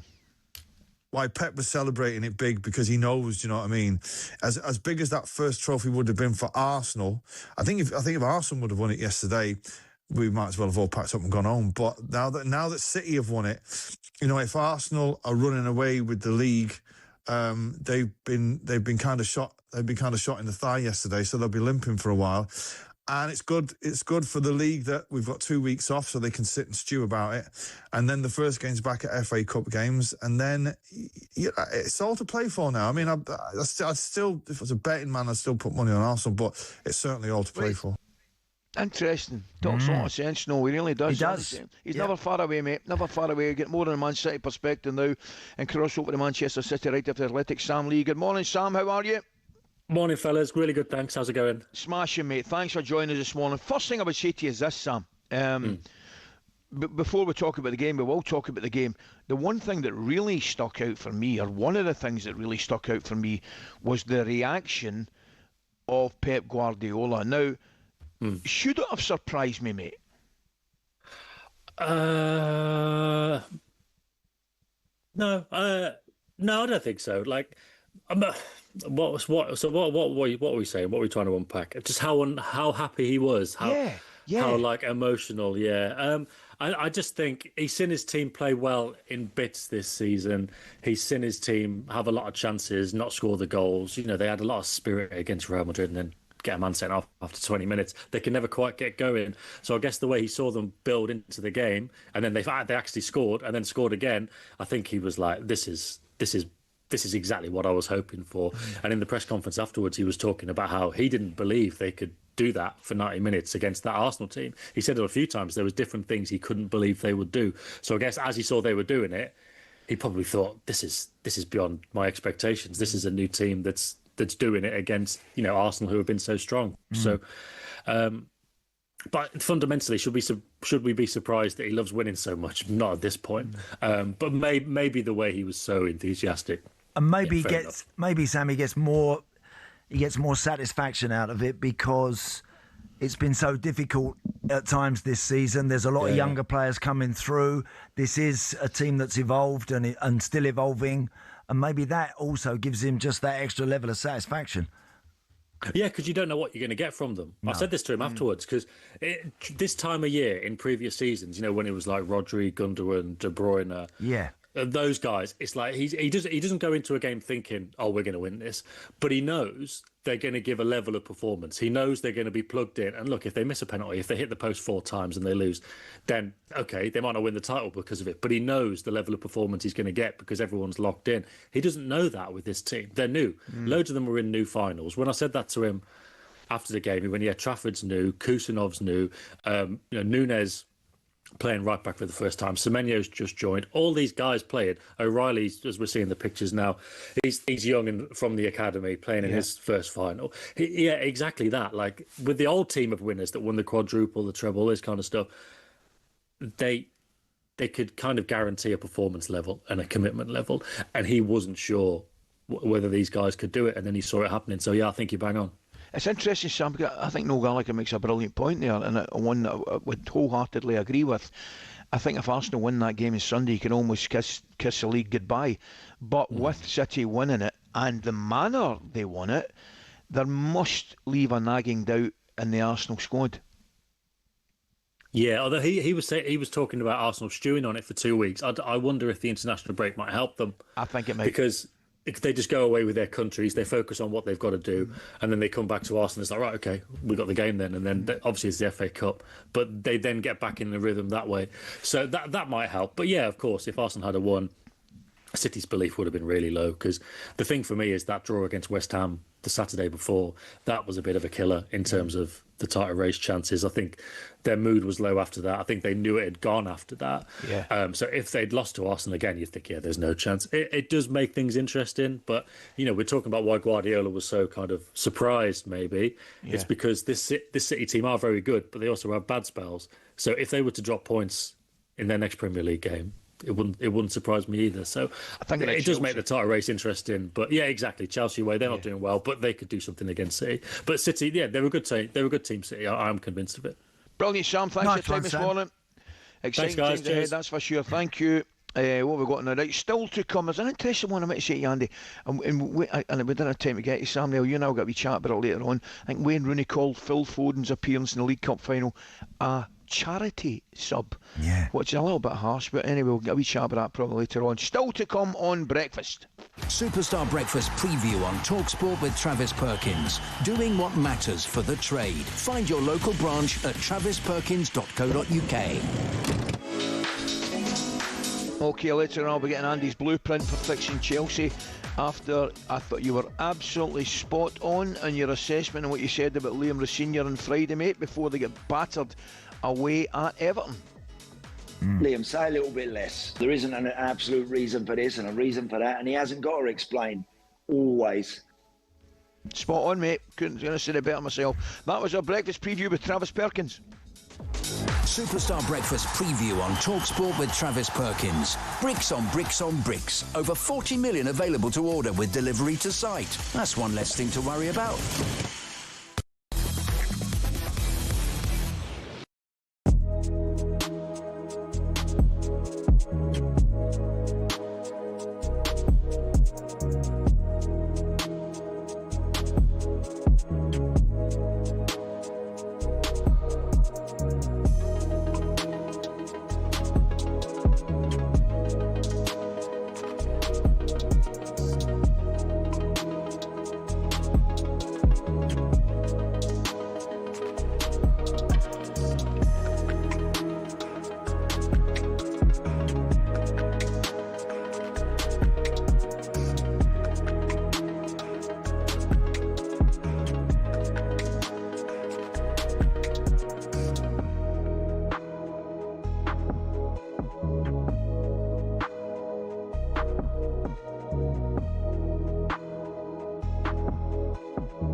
It's the world's most vocal Arsenal fan, Piers Morgan. Good morning, Piers, or is it a good morning, my friend? Good morning, Piers. Can I just say that when your brilliant team, well, good morning first of all, Ali, and particularly of course to Ray and Emmanuel, two great heroes of mine.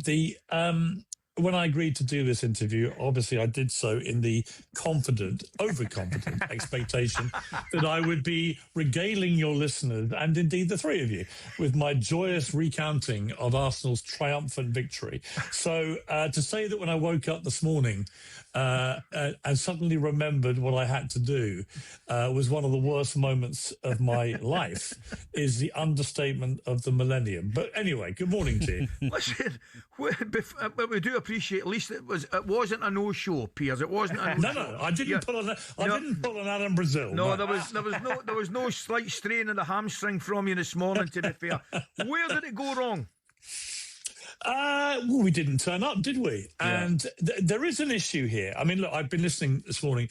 I mean, there's no doubt in my mind that the difference between Arteta and Guardiola, I think, was laid bare a little bit yesterday with this decision about the goalkeeper. Because when Arteta came to Arsenal, he said the one thing he'd really learned from Pep was you've got to be ruthless if you want to win things. And the truth is, the ruthless decision would have been to have played Raya, who is right now arguably the best goalkeeper in the world in sensational form.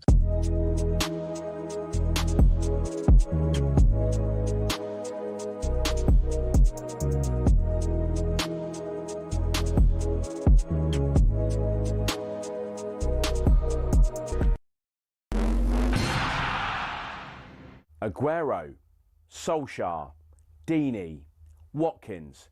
Sure, you know all about those last-minute goals, but have you heard the one about the on-loan goalkeeper who saved his temporary employers from disappearing out the Football League and into almost certain financial oblivion? Back in 1999, Carlisle United, managed by Nigel Pearson, were fighting to stay in the Football League. Carlisle's finances were precarious with a capital P that season, leading to a scenario where, with 3 games to go, they had to ask the FA to sanction an emergency loan deal to bring in a goalkeeper. Swindon Town's Jimmy Glass arrived at the club. His efforts in his first 2 games earned the Cumbrians 2 draws. Those vital points meant that Carlisle went into their final game of the Division 3 season, now League 2, needing to beat mid-table Plymouth Argyle in front of their own fans and hope their relegation rival Scarborough didn't win against Peterborough at home. The game at the McCain Stadium finished 1-1, and with the same scoreline at Brunton Park deep into injury time, Scarborough's fans invaded the pitch en masse, believing their Football League status was secure, convinced they'd done enough to stay up. However, there'd be one more plot twist. Carlisle won a corner in the dying seconds, and up came Jimmy Glass. In one of those you couldn't make it up moments, Glass scored from a rebounded header and was promptly swamped by teammates and thousands of fans who quite simply couldn't believe what they'd just witnessed. As for Jimmy Glass, he became an overnight celebrity, but he never played for Carlisle again, and his playing career never really kicked on after that defining moment. He took on various jobs outside of football before finding his way back into the sport as player liaison officer at Eddie Howe's Bournemouth, and most recently the general manager at non-league Wimborne. Not the fairy tale ending to one of the most Hollywood moments in football, but the name Jimmy Glass will live on forever as the scorer of that goal, arguably the most important in any club's history.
Okay, Tuesday 24th of March at 6 minutes past 8. This is talkSPORT Breakfast with Arnold Clark. Our good friends at Arnold Clark. Browse the UK's best used car deals and score your dream car today. Check out their website for more details. Ally and Andy with you this morning. Just quickly, Andy, we're on out of 10 now with Sam Lee. What did you think of that quote from Wayne Rooney labelling Phil Foden's introduction on Sunday as a charity sub? Yeah, what meaning? Just like he's giving him a few minutes because. Well, that's what. I'm guessing. Almost as if you're a 35-year-old and you're getting a few minutes just to wave goodbye to the fans at the end of your career. I think that. I'm guessing, reading between the lines, that is exactly what that Wayne sort of means. assumption. But yeah. the biggest. Listen, never mind the comment. The biggest problem is staring us in the face. I mean, and what's happened there? You know what I mean? Yeah. What has happened to Phil Foden at this moment in time? He's nowhere near one, that team. I mean, Cherky's going to play before him. Semenya's going to play before him. You know, there's Doku looks as though he's playing before him. Is it just a drop for him? And it'll be concerning for Thomas Tuchel and certainly his England hopes as well, I would have thought, Andy. It's going to be a massive worry for Phil. It's bizarre. For probably the most naturally gifted footballer I've seen in a generation. Yes. It's very strange. Now, Pep does this or has done this with a lot of his players. He'll leave players out, Ali, and sometimes you sort of look at it, you analyse it, you turn up and watch a Man City game and you used to think, wow, he's leaving him out. He's been out. He's been out for a few weeks. He's done it to them all. He's done it to everyone. Phil's had a spell now where he hasn't really figured that much for a while, which is, as I said, for such a natural talent, is bizarre. But look, that's where he finds himself.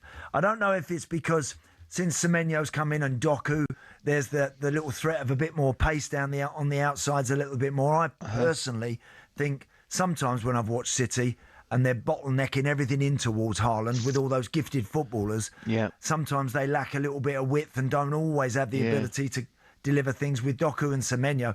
Tell you what, Semenyo, I saw a few clips of the... he whipped a ball in at the weekend, Ali, that Haaland nearly got his head on. Tremendous ball. What a cross that Tremendous. was. Brilliant Absolutely. ball. Maybe Pep needs to... He's trying to add that dynamic to the team a little more, which then means he's a little bit short for numbers and Phil can't get a game. But I know what you mean, Andy, because I'm looking at it and I'm just thinking out loud here. I'm looking, you're right, back in the day when he had Mahrez would hug the touchline. Savinho kind of hug it a little bit, Doku probably a little bit, but Semenyo likes to come in a little bit. He does, he drifts. I'm just wondering, you know, I'm looking at Foden. Here's one for you, you can answer my question, Andy. I'm looking, I mean, 2 months ago we were talking about the number 10s for England, you know, surplus, incredible talent. Palmer, you know, Bellingham, Foden, Morgan Rogers. How's Morgan Rogers been recently, mate? So Morgan, he's played quite a lot as the 10 behind Ollie Watkins recently. At the weekend against West Ham, he played more off the left-hand side a bit. And I think that's where Morgan Rogers absolutely is at his very best. When he's playing there and gets the ball and has a bit of room to travel and get going, then he's very, very difficult to stop. He's a real handful, and he can be... I personally think he could well start for England in that position. As a 10, I think there are others that probably do that role better than him as a number 10. Look, again... Tuchel definitely likes him, Nate, doesn't he? Oh, there's no... And so he should, and by rightly the way. so. Yeah, rightly so he should. He is a proper player. And he is, when he's at his best and really motoring, he is an incredible handful and very difficult to stop or deny. But I personally think he gets a bit more room to get the ball. They get him involved a bit better, slightly off one side rather than up there as a 10. I mean, look, as a 10 you can float, you can roam, and you can go anywhere. Yeah. And I dare say he will get better in that position.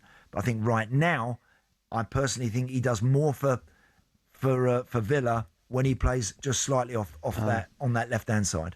All right, mate. Listen, it's been an interesting couple of weeks, as we know, for everyone at Stamford Bridge.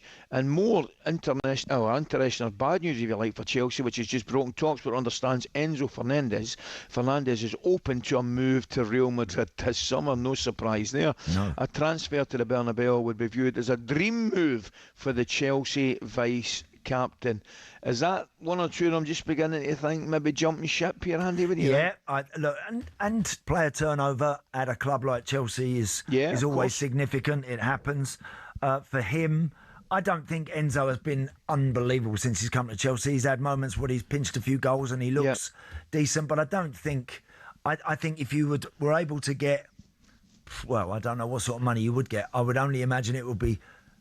I think it'd be less than what they gave for him now. But I think if you were to get close to that, I don't think Chelsea would be massively disappointed. Maybe if he left or if he had to go. I think there are others you'd absolutely need to keep and try and improve a little bit more. If he's already got eyes on Real Madrid and he's already had his head turned a wee bit, then if you're going to get, what did they give for him, Ali? Was it 100 on the dot, or was it I more thought it than was that? 105 or so. Maybe around 100. It was certainly round about that figure, which is an incredible amount of money. I can't believe they're going to get any more than sort of probably 75, 80 That's for him. Is that what you would think? Yeah, that's exactly what I was thinking. We had that figure in my head. And I think 75. if you got that, you've had him there, and I'm looking at him and I'm thinking, I don't see him pulling up many trees in that position, really. Not really, not quite. And look, he's an hard-working lad, but you need more than that for that sort of money. You're looking for genuine star quality and game changers. I don't see him in that bracket. No, I don't see him like that. Yeah. Okay, mate, earlier Mourinho was quickly pointing out that Chelsea would have been third if the league had started when he's appointed, but the last 4 games, no getting away from it, have been pretty ugly and very, very disappointing. Beaten Paris 5-2, beat home by Newcastle 1-0, beat at home by PSG 3-0, and obviously Saturday's really poor performance and result against an excellent Everton team, it has to be said. It's just confounded one or two problems there. In the Mail this morning, Oliver Holt has written an article labelling Chelsea as the impossible job. He says it's a job where the coach is subservient to an army of sporting directors who hold power without authority. Now, If that's the case, you have no chance. The brains have left the building at Stamford Bridge, and the only one I would put my faith in is Liam Rossini because of his character and coaching ability. That's what Oliver was saying. Andy, I mean... Difficult. By the way, it is a very, very difficult job for absolutely. Liam. Well, what Oliver's effectively saying there is he's not really been allowed to manage probably the way that he would want. I mean, the quote says here, it's a job where the coach is subservient to an army of sporting directors. But he would have known that, Ali, as he comes through the door. Yeah. I'm not saying we should have a lot of sympathy for him in that respect, because he would have known the cards he was getting dealt. Yeah. Right, I don't think there's any doubt about that. But it doesn't have to make your job harder to play those cards, Andy, doesn't it? It really does. Look, and when you analyse everything, let's put a bit of perspective and context around Liam's time since he's been at the club. I think I saw a stat yesterday somewhere that if there was a form table of everyone since Liam walked through the door, Chelsea would be fourth in the Premier League. They've won half their league games, etc., etc. It's far from a disaster. It shouldn't be painted as a disastrous reign or anything. It's far from that. It's not that. That would be I think unfair to suggest that. Okay. However, you can see, and I think what the fans are getting, they're seeing problems coming. They're seeing or probably feeling that something on the horizon isn't looking or sounding particularly good. And I mentioned the other day, and what I meant was, I think Liam needs to put a bit of distance. Sometimes you can't have your arm wrapped around every player, and not everybody in the group, as they all like to say nowadays, you've got to love and have got to feel part of it. I think sometimes you've got to put a bit of distance between you and your players. Keep them guessing a little bit more. That's what I like about what Michael Carrick's done. Yeah, I think what Michael's done, he's got a little bit more of a low-key sort of kind of approach to it. He's been excellent. He's handled it. He's just handled the whole thing really, really well. And I know it's easier to do that when things are going your way and the results are going well, which they are. But he's earned that. Yeah. But he just seems to be. Do you know? It would be a stupid thing to say, Andy, but you'll know what I mean. Michael Carrick is handling himself like a Manchester United manager should handle himself. Yeah, that's what I think. Yeah, you know, he's got a bit of class about him. He handles the press well. He obviously has a great relationship with his players. Results are good. And from where I'm sitting, Andy, I think he gets the job at the end of the season, because I think they'll finish third. I think he should get the job at the end of the season, and one of the reasons for that, Andy, if he does finish third and continues, and yes, I've mentioned the one game a week helps, but if they don't give him it, and the next guy comes in and is a disaster, I mean, that's just an absolute disaster. It leaves himself open to unbelievable criticism. It does. You know what I mean? So I think he's doing a great job, and I think he will get it. Liam Rossini's definitely work in progress, and you're right, I think some of the sticks a little bit over the top, but I don't think he helped himself with some of his comments as well. I mean, that nonsense about respecting the ball and all that. Correct. Dear me. I mean, that was just... But listen, after the break, Ali, we'll come back and we'll speak a little bit more about that. Will do, mate. Okay, up next, we're certainly age-old debate. Is it acceptable to recline your aeroplane seat? Interesting one, Andy. Good shout. You and I, by the way, we could have a good 15 minutes on that. Send your text on that to 81089. That is a hard-hitting issue. Oh.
Matt, the Tottenham fan, and Matt, what do you know, has called in. Matt, good afternoon.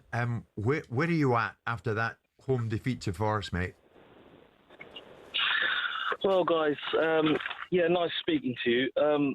Nice to speak to you, Matt. It's not a great position to be in, to be honest. And thanks to Martin's team, the gloss, the pressure has been taken away because you guys are too busy. You media lot are too busy battering a team that's 9 points clear, and you're looking for a downfall from that football club. Yet you look down the road, and you guys can't even have the decency within yourselves to actually start pointing fingers.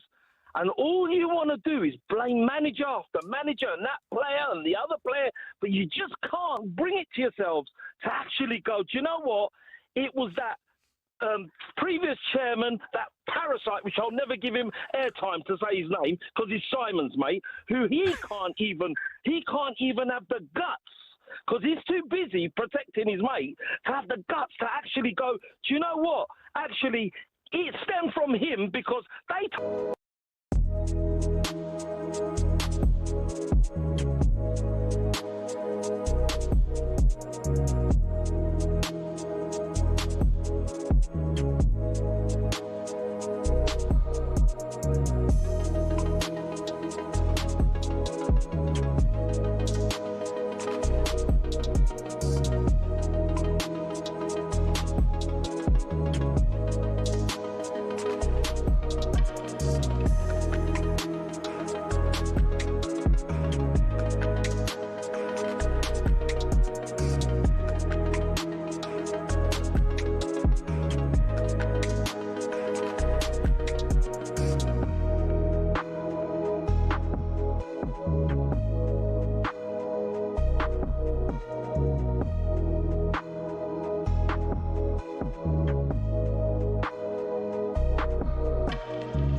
With me, can fly with Ray.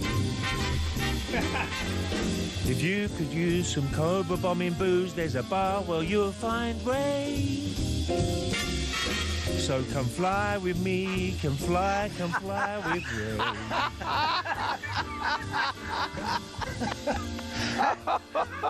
That is brilliant.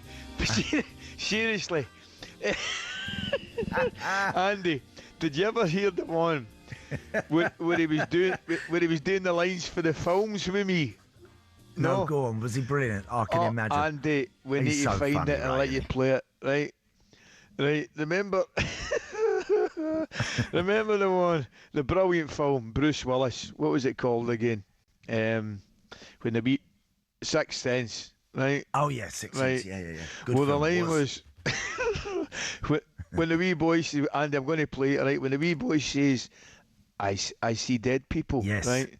Have a listen to this. I think we've got it for you, mate. This is right. He had half a dozen to play, right, of quotes from great films. That's just him saying for that film. Here we go.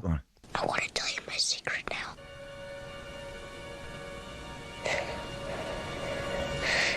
I see dead people. In your dreams?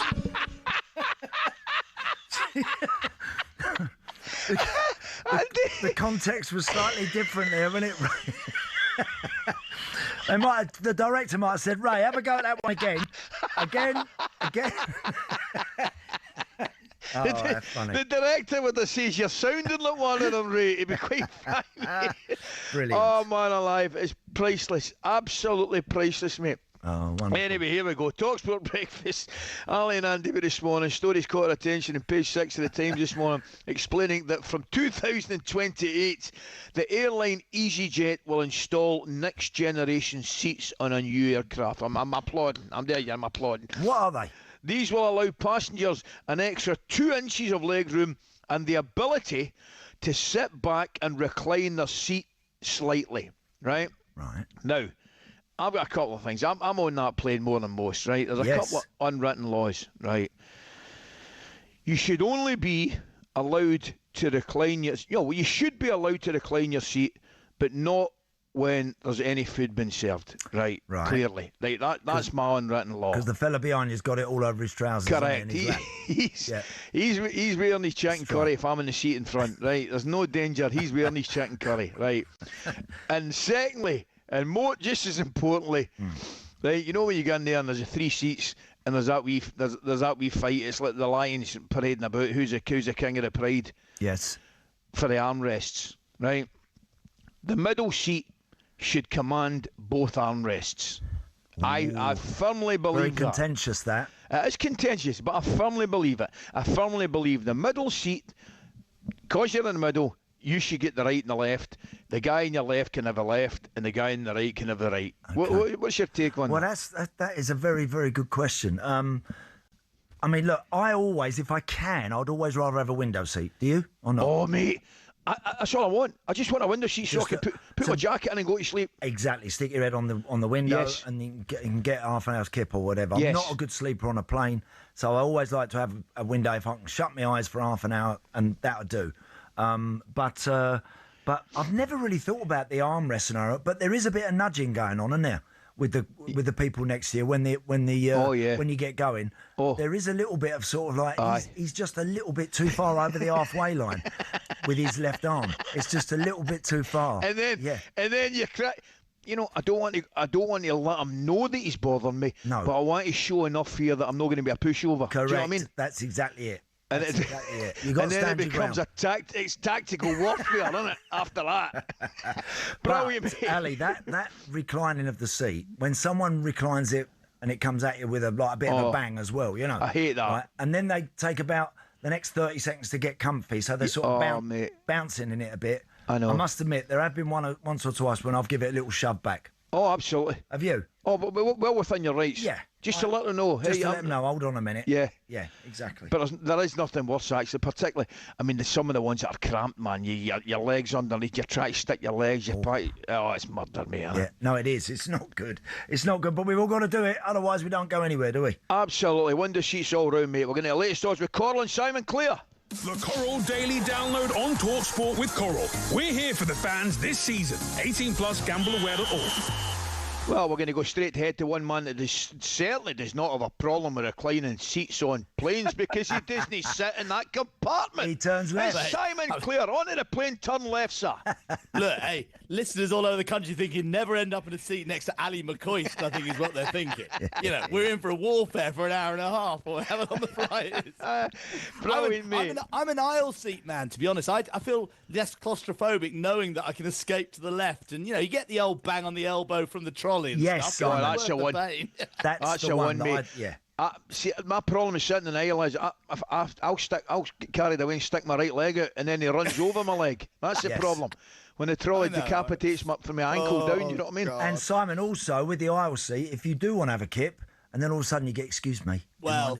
Someone wakes you up because they want to nip to the loo. I know. There's no winner on an airplane. Thank God the flight from Scotland's only about an hour, Daddy. That's all I can say. Perfect, mate. Now, I'm sorry to disappoint you, but I'm going back to Sunday, Simon. I'm going back to Sunday, and I've got no doubt you will be disappointed as well.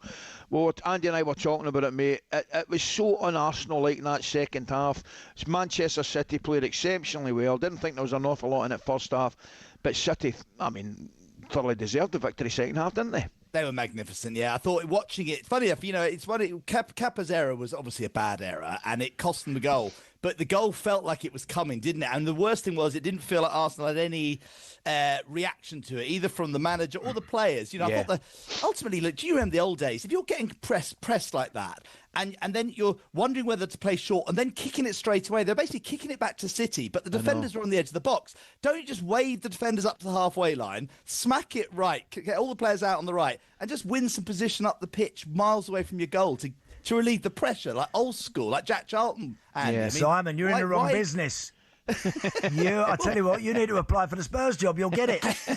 But look, I mean, I genuinely, you know, I'm not a football expert, but I do know you could see it they were just suffocated, weren't they? And they just needed to get out. But anyway, it was frustrating. Look, the most important thing is, as an Arsenal fan, is it was, one game. They're 1-16 for the Premier League. Yeah. They've got a great draw in the FA Cup. They're 15-8 favourites for the FA Cup. And they've actually got a good draw in the Champions League, and they're 9-4 favourites for the Champions League. The treble is 8-1.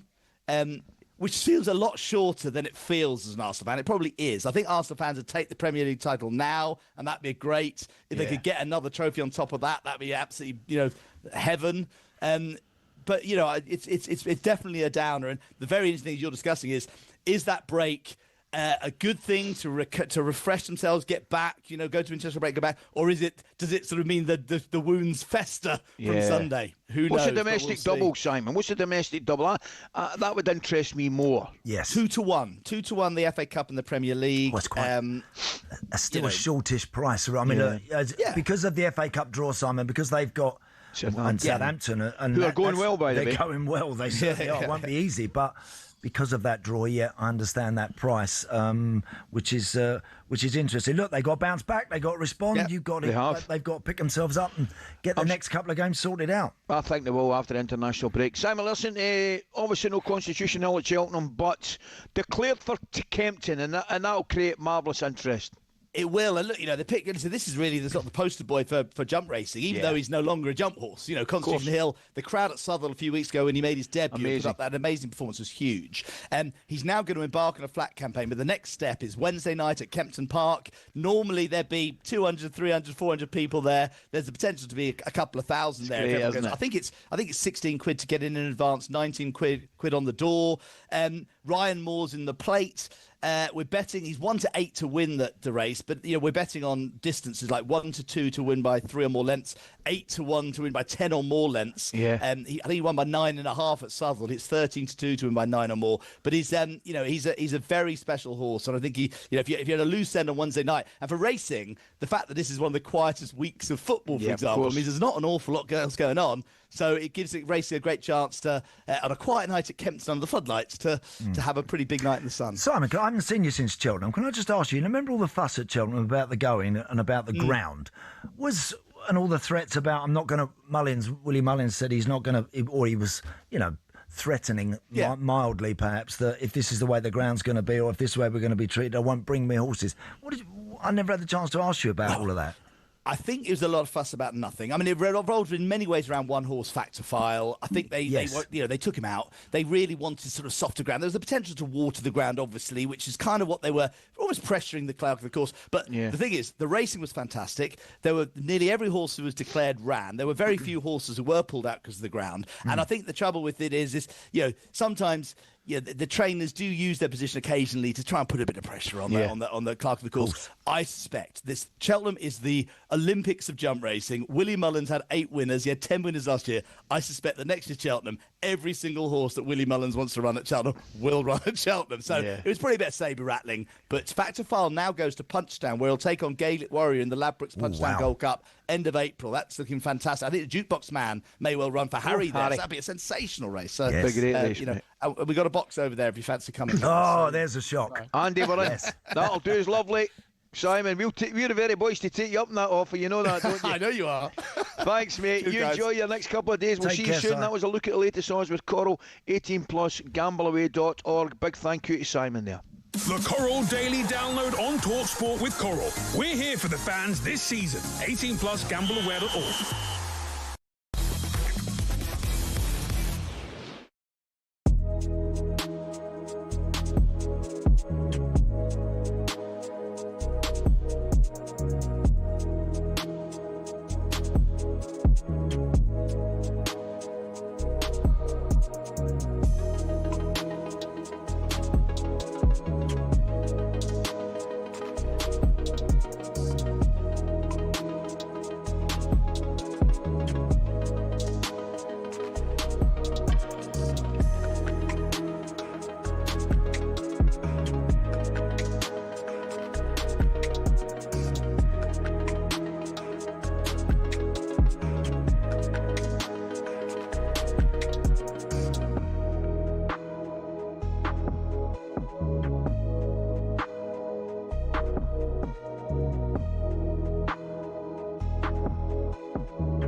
Let's hear from Leo Senior following Saturday's 3-0 loss at Everton. Really poor performance from Chelsea at the weekend. Yeah, it's been a tough week. These players, some of them, this isn't an excuse. This is a reality for some of these players have played already the most games in a season they've played in their career. Up to this point. What I need to do and what I need to do better is make better decisions in terms of team selection, how we freshen the team up, how we rotate the team to make sure that we're competitive in these games. I think having the international break now has probably come at the perfect time for us to regather, restock. And also we have some clear weeks in the weeks to come where we can actually get on the training pitch for the first time and work with these players in what we want. Right, accept the bit at the end, right? I think that's important. Yeah, on the yeah, training training pitch. ground, yeah. But I ain't having that, you know, it's more than some of these games these players have played and all that stuff. Come on, that's not what the Chelsea fans want to hear. We're talking about a level of performance here. The level of performance the last few games has been extremely poor. First thing you've got to say, and we've not done enough of it today, we've got to say brilliant Everton, brilliant Sunderland, all those kind of things. But we're looking at Chelsea at this moment in time. No, that performance at the weekend and those performances and the defeat against PSG hasn't got anything to do with players having two games. No, that's ridiculous. This is an excuse that I can hear. Honestly, you can't feel tired. Paris Saint-Germain has played the same amount of games. Look what they're doing. But you cannot compare Paris Saint-Germain and Chelsea because they are a different level. But when a manager tries to find that kind of excuses, I think he's putting finger in front of him and he's trying to hide himself.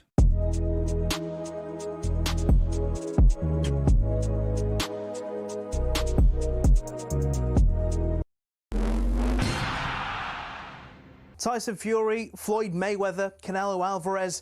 Just hearing these names makes you think money and the hundreds of millions of dollars, pounds or Saudi riyals in boxing. But that's at the top. At the bottom, it isn't quite the same.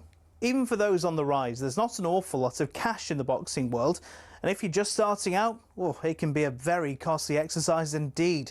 But don't take my word for it. Here's the former European champion talkSPORT's Spencer Oliver. You're turning professional and you're boxing, let's say, York Hall on a non-televised fight. You have to sell tickets to earn any money, but you have to cover the wages of your opponent as well. So if you don't have the ability to be able to sell enough tickets, you effectively have to pay to fight. A far cry then from Jake Paul facing Mike Tyson in 2024, when the purse was reported to be around £48 million. But the vast amounts of cash lining the top dog's pockets isn't the norm in a typical fight. Let's say you're lucky and you get between 5 and 10 grand. You're going to get 10 grand max for that. 10% goes to the trainer, 25% goes to the manager. Then we've got the tax man to pay as well. So we're cutting that money in at least half. So now you've got 5 grand for a 10-week camp. So you're talking about a guy here earning, he might be clearing 500 quid a week. How do you support a family on that? So boxers chase the dream. And, you know, there's probably 2% of them that actually make it. So say you do make it and you start to rise up the ranks. Strikers Boxing, a training academy, says the mid-tier fighters can earn more, somewhere between £10,000 and £50,000 a fight, depending on record, profile.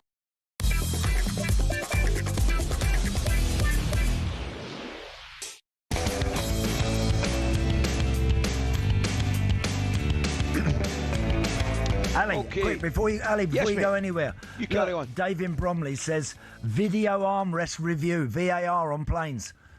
Yeah, I like the idea of that. Do you? Do you know what I mean? If there's a bit of squabbling going on over there, the VAR, the video armrest review. I like that. Yeah, I could catch on that. By the way, we need to get it. It's got to make its debut in that London shuttle for Glasgow. Could you imagine some of the scraps on that? Ooh, I bet not many. Ooh. Have you got the same seat every time? Window, mate. I don't care as long as it's a window. As long as it's a window, yeah. When I'm checking in, mate, I don't care. Front or back? Preference? Preferably nearer the front for a quick exit. Yeah, to get off. Yeah, but the good thing about when you go to London and fly into City, which is a great... Glasgow's brilliant, I've got to say, but London City is a tremendous airport. So I get in there and it's one of the quickest... Well, it's the nearest for our work office as well. On the DLR to Canning Town, bang, underground along to...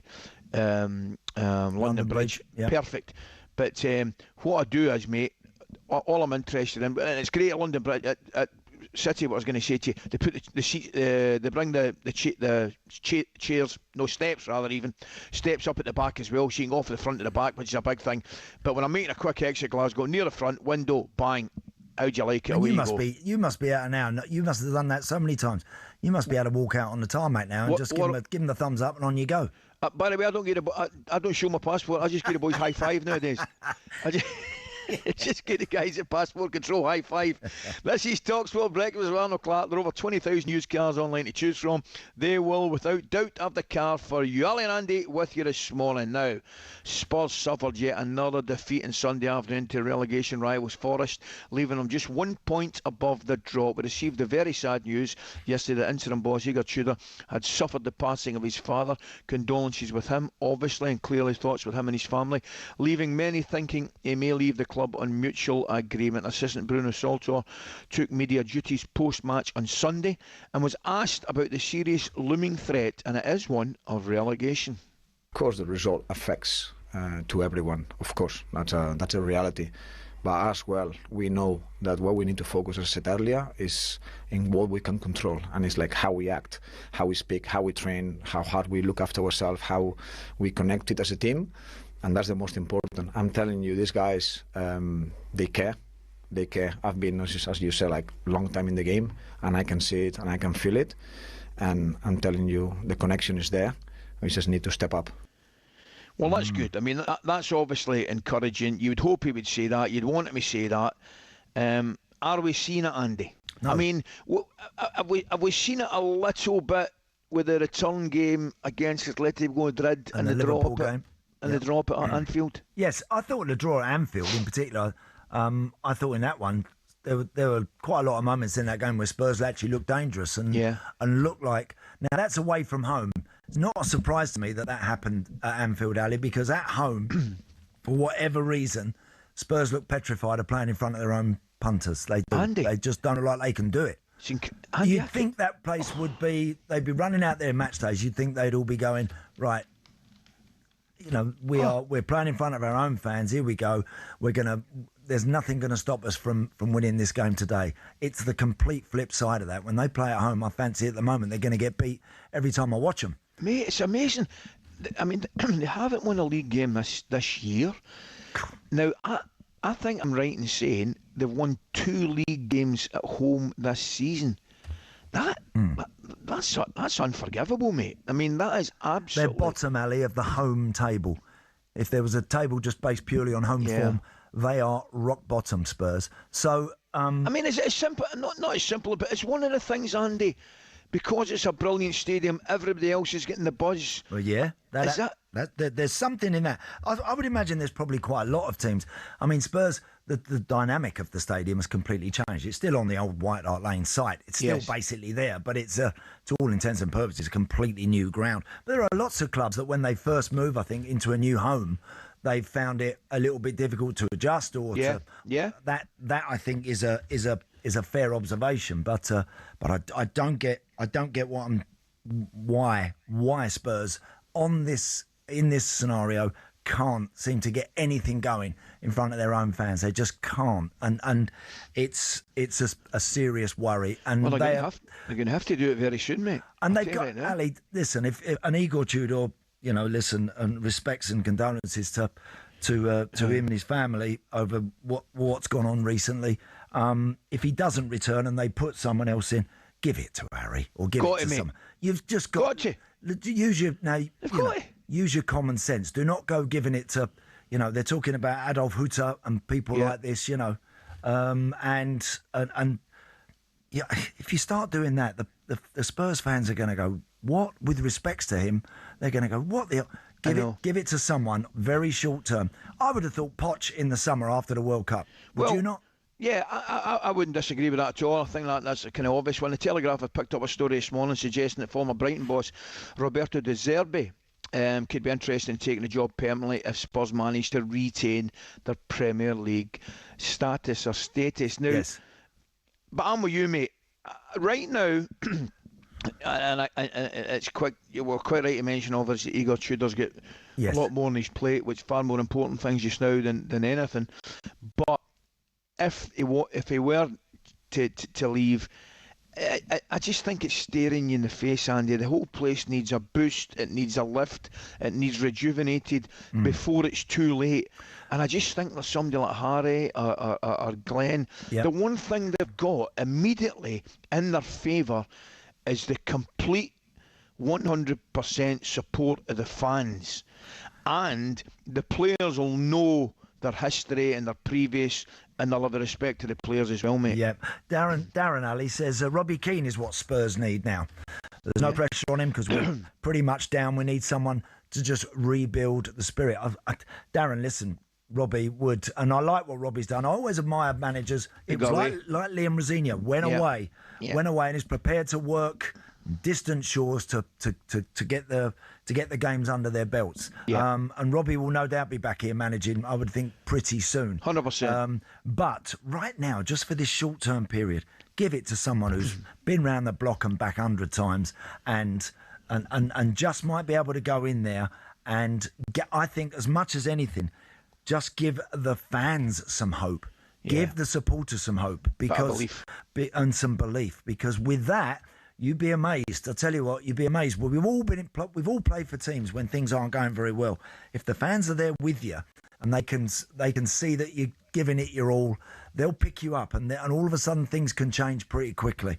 But if the fans are looking at it and aren't convinced by what's being done and the appointments that are being made, then it can be very difficult to play in front of. 100%. I think it's only a matter of time before, excuse me, Robbie, who has done a great job in a couple of countries, by the way. I saw him over in Hungary when we were over there earlier on. Really, really pleased for him. I think it's only a matter of time before he does get a job over here. But I'm with you at this moment in time. You know, if it's a short-term thing, that just makes sense, Harry, and get the home support and get everybody lifted. Okay, mate, still to come on breakfast this morning. Superstar Breakfast preview on talkSPORT with Benchmarks Kitchens and Joinery. Get trade prices on kitchens to suit all styles and budgets at Benchmarks. Okay, we'll be speaking live to a man who said this about Ben White back in 2024. The door should be slammed right in his mush. I'm sorry, you've had your opportunity. You don't want to play for England. Go and tell the Bobby Moores of this world who got 100 and odd caps. See, that's the difference. See down south, you're nice about it. You call it your mush, right? We call it your mush, right? Do you? Your mush? Oh, you get slamming his mush. You know what I mean? I think mush is it's a bit nice, isn't it? You know, you don't slam that. I don't think I'm actually having anything slammed in your mush, course. So you describe that as nice. I'd rather get it slammed in my mush than my mush.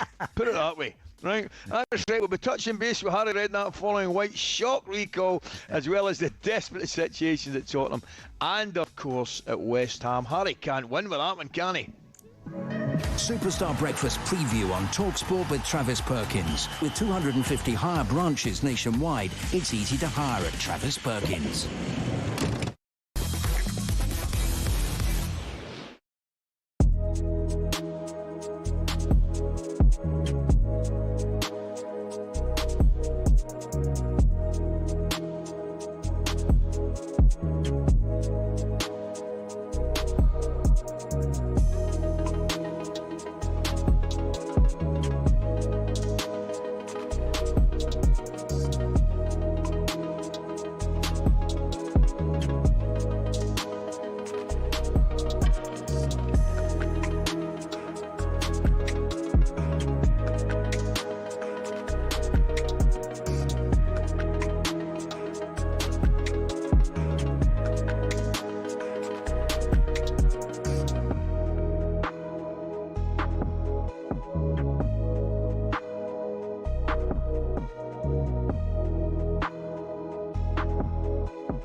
Here's an interesting one. We're going to start with Arsenal and Bukayo Saka, right? Mm-hmm. Now, I have said for weeks, I love Bukayo Saka. Me too. Right? I do. Me too. However, I think the form has dipped a little bit. Why? I don't know. Maybe. Did you hear what Pierce was saying? He is tired. Tired of what? He's been injured so many times. You know, he had a proper preseason preparation, a vacation.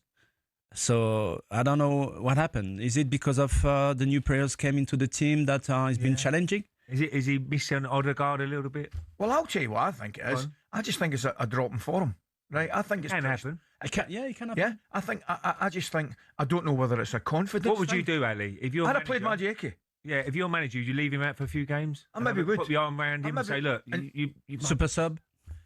I maybe would, because I think you've got to pick the strongest team. We can argue about the goalkeeping position, but I think at this moment in time, now you two guys know far more about the Arsenal I'll ever know. I think Madueke deserves a starting position more than most in that particular position. I think, and I'll go even over to the other side, I think Madueke will give you more on that side than perhaps Trossard. I don't know about Martin. Martinelli's another one I think he'd do a little bit more game time, certainly more than Saka. No? I think another problem would be the skipper at the moment, isn't he? Odegaard's out. Can you leave your skipper out?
Okay, what we've got Tuesday 24th of March, 10 minutes to 9 on this Tuesday. This is talkSPORT Breakfast. Ally and Andy with you this morning. What do we know this Tuesday morning? Well, I'm about to tell you. 6 Arsenal players have pulled out of international duty with, and it says here, supposed injuries. And I mean, we're a cynical lot, I tell you right now.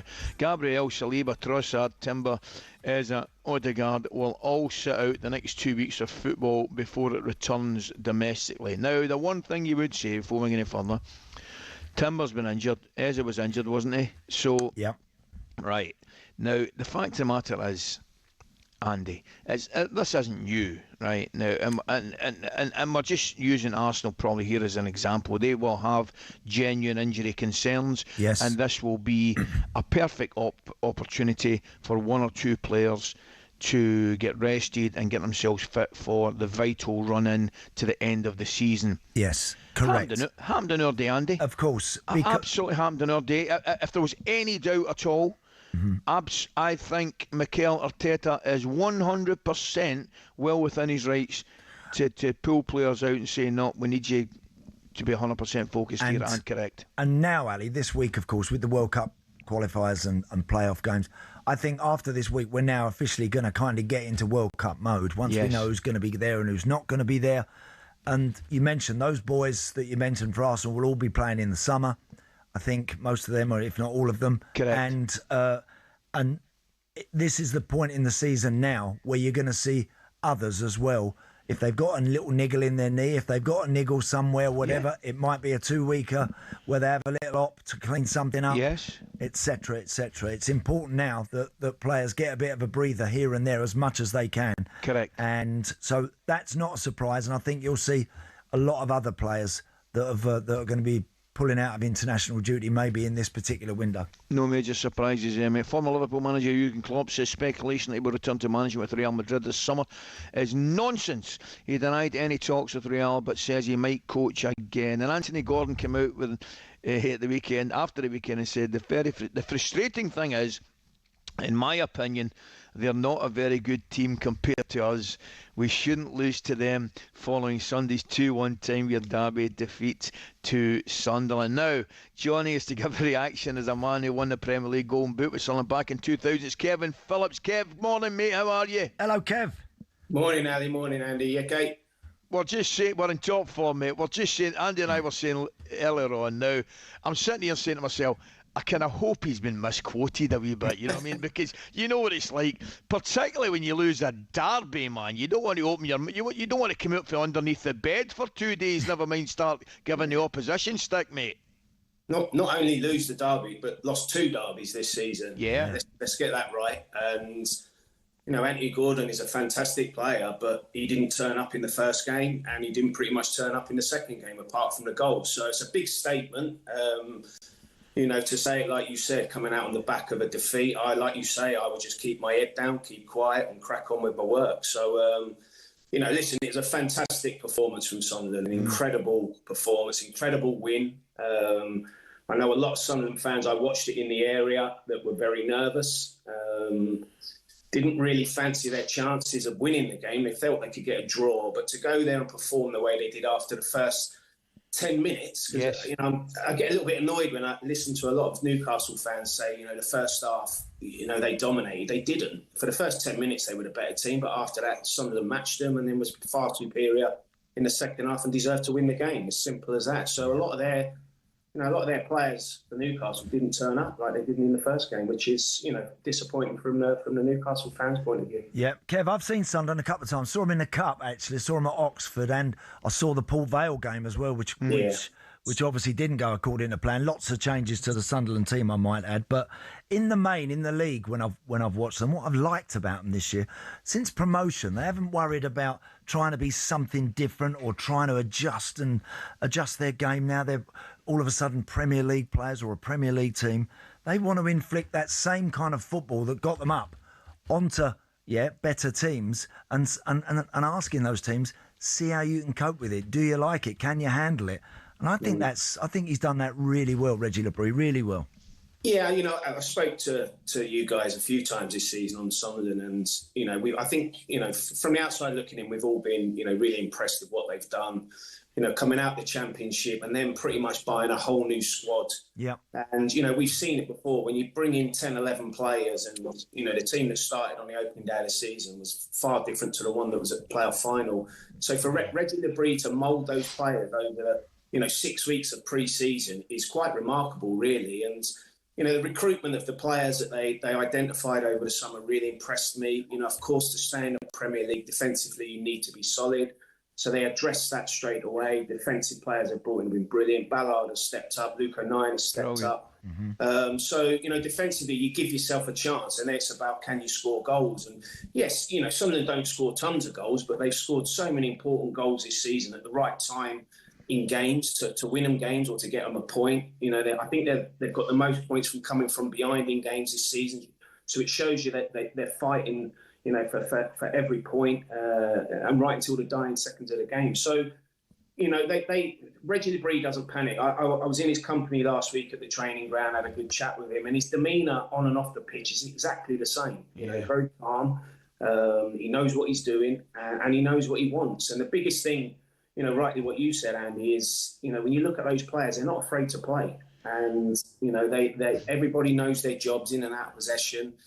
And, you know, they've showed that this season. They've gone toe-to-toe with every team they've played. And, you know, they've been, you know, exceptional. Yes, they've had a little sticky spell with a cup game. You know, I was there, it was poor, losing at Brighton at the weekend. But then to respond and come back and win in your local derby away from home just shows you the types of characters and players that he's got in that squad. Kev, just a quick one, mate. I'm looking at the league just now. Liverpool 5th and 49 points, and it goes all the way down. There's only 7 points between them in 13th place Bournemouth. There will be clubs, and I would include Sunderland in it, that will be looking above them and saying, we might have a wee chance of European football here.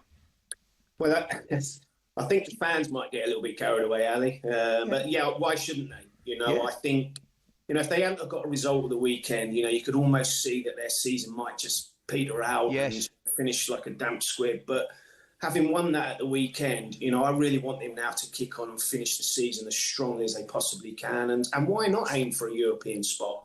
You know, a lot of fans who I'm speaking to since the game don't want European football because they think it'll interfere with them, you know, their Premier League charge next season. But from my experience, from a fan's point of view, you both know, you know, travelling away to Europe, you know, as a fan is incredible to watch your team. So, Fantastic. You know, they've done the hardest part this season. They've secured their Premier League status. I know it's not mathematically, but, you know, barring an absolute miracle, you know, they can really concentrate on a strong finish and just see where it takes them. If it takes them into Europe, brilliant. I'm sure they'll deal with it over the summer. Yeah. Brilliant, Kev. Thanks for joining us, mate. Have a good day. Chaps. Appreciate your time. Coming up next is Ben White's England recall, a bigger pardon, a kick in the teeth for those who never received a cap and probably should have. We'll speak to one of those players next.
Just into us here at talkSPORT. Harvey Barnes, we know, is in Thomas Tuchel's England squad. In the last few moments, also called up, Arsenal's Ben White has been called back into the England squad, and he is included in this squad by Thomas Tuchel. Ben White's last involvement with England, as we know, was back at the World Cup in 2022. And on that occasion, Martin, Simon, you'll recall, he left camp early after a reported fallout between him and whoever else. But Ben White gets his chance. Featured yesterday, of course, at Wembley, and he's been called up by Thomas Tuchel. Guys, what do you think of that? Yeah, it was interesting when Harvey Barnes was almost going to commit to play for Scotland. I believe, Jim, you'll know more about that. Ben White fell out, I believe, with Steve Holland. Well-known argument that they had where I think he was being accused of not taking enough interest when he wasn't in the team. So, you know, he's a good player. So I expect to see him when there's a problem. It's good to see that he's back involved again. Yeah. Some people had the view at the time, Simon, if you turn your back on your country, that should be it for you. I think I was in that camp. I think I was in the camp of we can't all be told what we want to hear. We have to sometimes accept people have different views, and you have to, when you're playing for your country, it's an honour, it's a privilege. It's one of those rare things. Martin can speak to it because he played for his country. And to walk away because something doesn't suit you, because you've had the confrontation or an altercation. I mean, obviously, we don't know the length and breadth of it, but at the time, I think my attitude towards it was, well, I think that should be you done.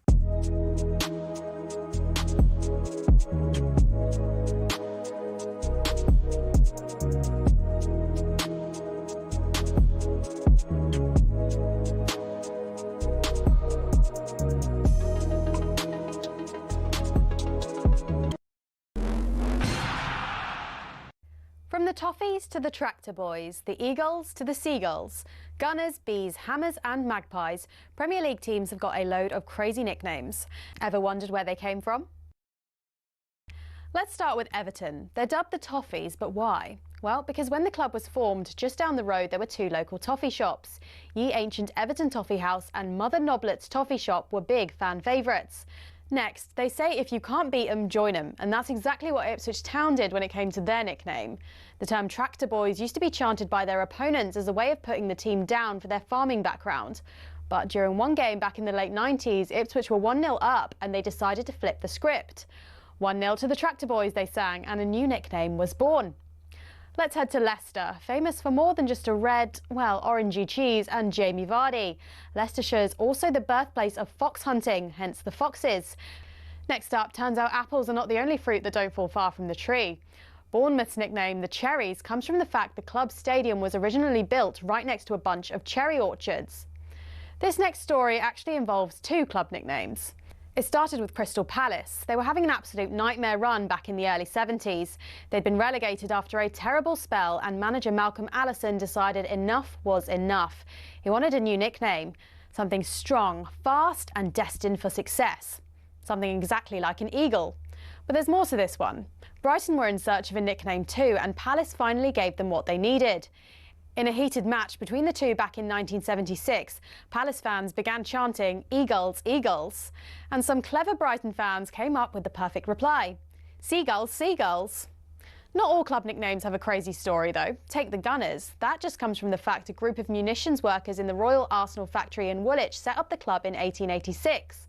On the flip side, some nicknames seem simple, but there's a bit more to them, like West Ham. The Hammers is actually nothing to do with the ham part of the name.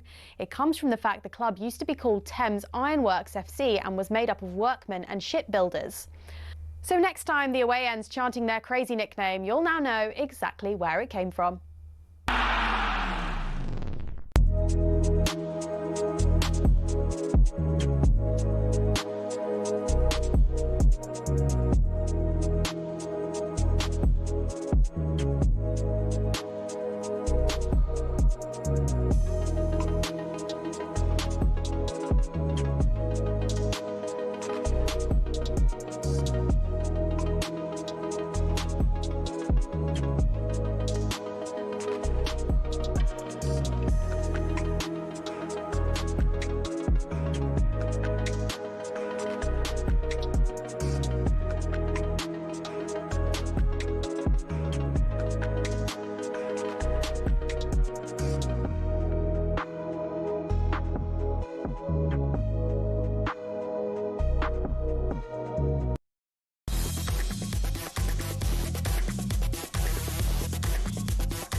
Okay, very good morning. This is talkSPORT Breakfast with Arnold Clark. Our good friends at Arnold Clark. Browse the UK's best used car deals and score your dream car today. Check out the website for more details. Ally and Andy with you this morning. Still lots to come this morning between now and 10 a.m. Andy's been collecting your texts and whether or not it's acceptable to recline your seat in an aircraft. By the way, I'll bet there's some belters. I know what our listeners are like. I bet there's some crackers. I saw that one you sent me earlier on. That was an interesting one. Keep those coming in. We'll get those out just before we hand over to Jim and Simon. Now, though, there's been some change around in the England camp, and one man in particular has been the story on everybody's lips. Ben White is back in the England squad under Thomas Tuchel, available to play in the friendlies against Uruguay and Japan. Why on earth would Thomas Tuchel want him back in the squad when he's not prepared to put the hard yards in to be as good as he possibly can? We need everyone fully motivated and on high-level performances. So that was the thinking behind it. I didn't like the attitude of leaving the England camp because I think there's no greater honour than being picked for your country. Get over it. Okay, there you have it.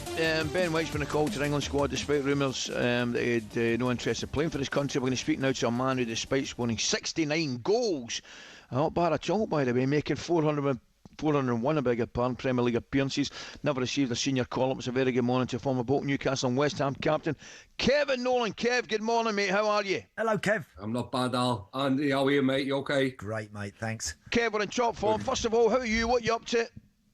Yeah, not much. And obviously lost my job a couple of weeks ago, so still a bit sore and a bit raw from that. But managed to get myself out there doing a few bits in the media and stuff like that. And then obviously joining you boys today. I'm at talkSPORT later on in the week as well. So yeah, just about getting back on the wagon now, mate, and getting going again, really.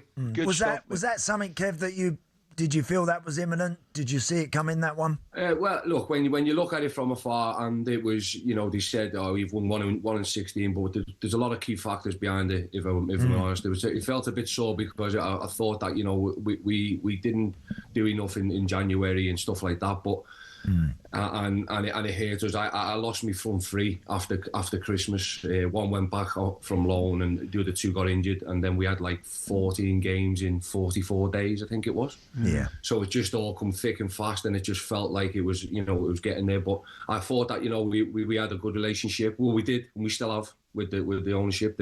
They just took the decision to do what they did. But I thought that they would have given me a bit more time to sort of steer the ship and get it back around, which I thought we would have been able to get out of it. But look, they've got to make decisions, and we've got to accept them, and that's the be all. Onwards and upwards, really. Mate. Yep, absolutely. Exactly, we're back in no time, mate. No doubt about it. Kev, tell me, mate. We're talking about the Ben White situation. It's obviously difficult to comment on it when you don't know all the facts. But did the call-up surprise you? Well, not so much. Probably because of obviously he's had a look at everybody else now, and I think that's what he's trying to do, Thomas. He's trying to gauge who are the ones who are going to be. He's got, as he said, he's got his names on the plane already. Who he thinks he's going to be taking. What he's got to do now is find the ones who can come in and around them and be a good support system, or could be the surprise selection who sort of comes out of the blue. You always know in a World Cup year, you always have that surprise one. Ben's obviously a top class athlete. He had his own opinions of leaving a camp, and we all had our opinions at the time. But it's only him who can decide whether he thought that was the right thing or the wrong thing now. What he's done is he's kept his head down, carried on playing well for Arsenal, and earned a call from Thomas. So what he's got to do now is go and show Thomas that he can be part of a squad and a team for the World Cup. No, exactly right, Kev. And again, we've been debating this morning. It's ironic for Ben. I think he's had periods in his Arsenal career since coming out of the England camp where he played very, very well. Just of late, he's been in and out of the team a bit, and probably hasn't been playing as well as everybody knows that he can. But he's an experienced boy. He's versatile, Kev. He can play in a number of positions, and I think that's another thing that Tuchel will be looking at. That's definitely a factor, and definitely a factor. He can play if he wants to play with a back three. He can play as a centre half. He can play. He has been known to play left back as well as right back. He's played in the middle of midfield, I think, in his time as well, even early doors. Look, he's been an understudy to Jurriën Timber, where he's waited for his time. Timber's had a great season for Arsenal this year, and obviously got the injury, so that's why Ben gets back in. But I think you've got to take all them factors into consideration of what Thomas is trying to do. He's trying to have a squad where, he can rely on players to sort of step up and be counted. And I think more often than not, when Ben's been asked to step up for Arsenal, certainly, and when you can see how much Mikel likes him. And the staff there like him and the players. So I think that's what he's looking at now. Can he go and reproduce that and step up for the England team as well? Kev, tell me, move on to a couple of your old clubs, mate. We'll start off with West Ham. Clearly right in the thick of things. You can go up to maybe Leeds, Forest, obviously Tottenham. I've seen West Ham. Lucky to see them a few times. I only saw the highlights of the weekend. I'm led to believe they weren't great at the weekend, but apart from that, I've got to say I've been fairly impressed with them.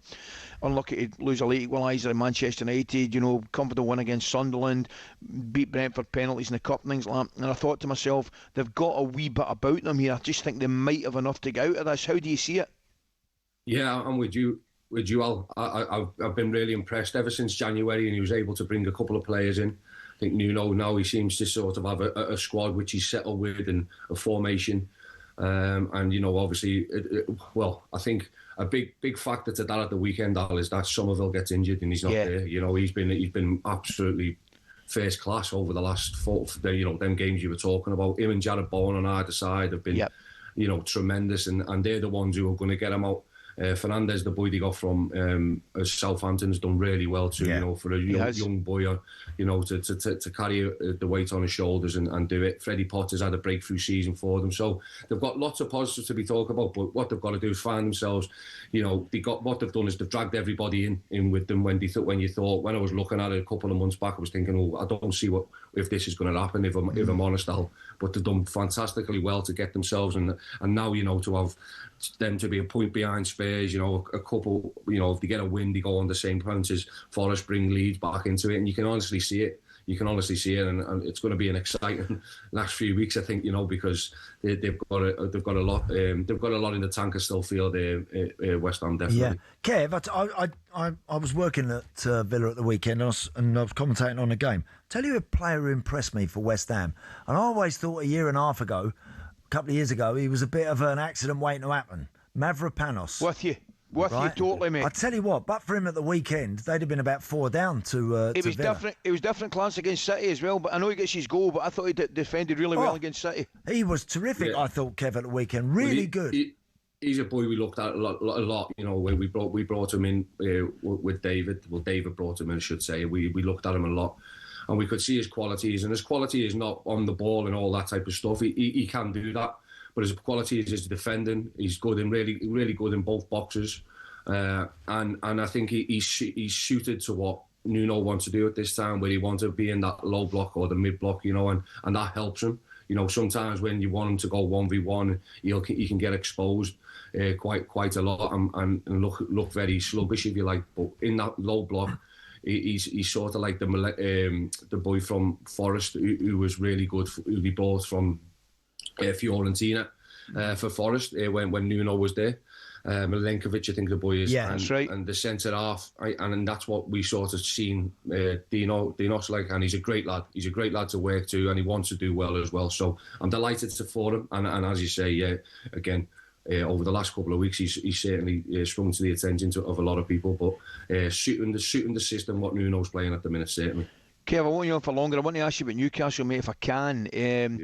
Topsy-turvy, up and down. Obviously, the result at Chelsea was a good one, but some really, really poor ones. The European thing seriously ended in tears, and obviously losing another derby game to Newcastle. And then there's obviously going to be question marks whether it's Tonali, Guimaraes. It's a really important period for Eddie in Newcastle, isn't it, mate? It certainly is. And you know what? It just feels like every time he starts to get his squad back or the players come back, another big hitter goes out the other door. Yeah. And I sort of feel for him, in that respect.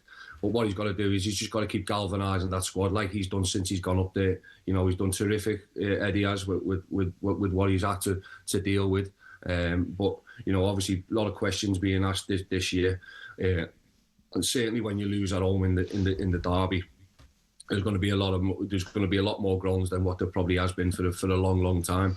But what they've got to do is they've got to back him, and they've got to make sure that they keep them big players, because if they want to get to where they want to be, and when the takeover happened a few years back, when they talked about being in the top end, then they've got to back Eddie and give him the tools to succeed, because I think he's done terrific up until now. But you're just seeing a few little chinks in the armour, and he needs that little bit of help now, and I think that's got to come with new recruits, if you like, in the summer. Kev, just finally, mate, I know as a Liverpool fan, what are you thinking, Arne Slot and the summer and the future? What's happening? Yeah, I think I'm with you guys. It's like you don't know which Liverpool is probably going to turn up week in, week out, and it's just sometimes it's flabbergasting, because you look at the quality on the pitch and you're thinking, come on, you're like showing, you see them against Galatasaray in the Champions League, and you think that's what you'd expect probably more often than not. And I know Arne goes on about teams opening up and everything else, but in the Premier League that's not going to happen. That's always been the way. You're never going to give Liverpool a head start and play to their strengths. What you're going to try and do is nullify their strengths and try and get after the weaknesses. And that's what a lot of teams are doing this year, and that's where he's got to find a way now, I think. I think he's got to find a way for this team to be able to win, not dirty, but ugly as well, because it just seems like he wants to play the perfect game, and I think that's probably the bit about it at the minute, is that we want Liverpool to be like they were, under Jurgen, where you know, although everyone said it was rock and roll, they could win ugly as well.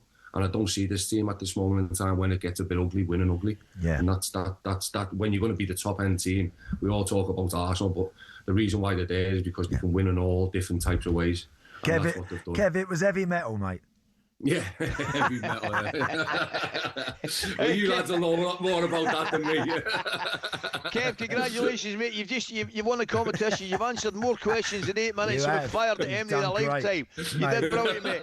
Great speech, mate. Look after yourself. We'll see you soon, mate. All the best. Cheers, lads. Take care. Fantastic voice of former Bolton, Newcastle, West Ham camp. Kevin Nolan there. Kevin will be alongside Majestic on the final word this Sunday evening from 6 p.m. And Daichi's back in the station this Saturday. Brilliant. He's alongside the wonderful Johnny Owen at 11 a.m, so do not miss that. Right, up next we'll get stuck into news that Brendan McCullum is staying on as England head coach in all formats.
Hello, Barry. Good morning. Okay? Yeah. Go for it, Baz. I just want to say, every Monday mid-morning, we have to listen to Martin going on and on and on. It just becomes too much, and it's making me want Man City to win, because he's just moaning all the time. Don't put it on me, fella. Don't put it on me, Barry. So all those times when we denied you winning those 3 Premier Leagues back in the day with Ferguson, was that got something to do with it? Yeah, the fact that Man United players, the former players, have all got it against Arsenal. You Man United fans. If you could pick a team without me involved, don't involve me. Just say which is the team you despise the most in the Premier League. Come on, who is it? We saw what a coward you were when it's got that big now. When you were managing, it's got that big now that you even want your local rivals to win ahead of us. Well done to you. Well done. Look what happened to our local rivals. To be honest, our main rivals, Spurs. Start having your own things to go after as a football club. Don't just bash us. When was the day? When was the day Man United wanted to be champions? Will we see that again soon? What's your results? Yeah, you will see that again, Mark. Well, because you've got 1 game a week at the moment, haven't you? It's easy for you, isn't it? Barry, the floor is yours. Finish your call off for me. On you go. Hey, what score were Man U Arsenal last time we met? Well, the thing is, let's just put it this way. So we've played 50 games. You won't even.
Okay, what do we got here? It's 9:22, it's Tuesday the 24th of March. This is talkSPORT Breakfast. Ally and Andy with you this morning. We're going to move on to cricket now. Interesting stuff.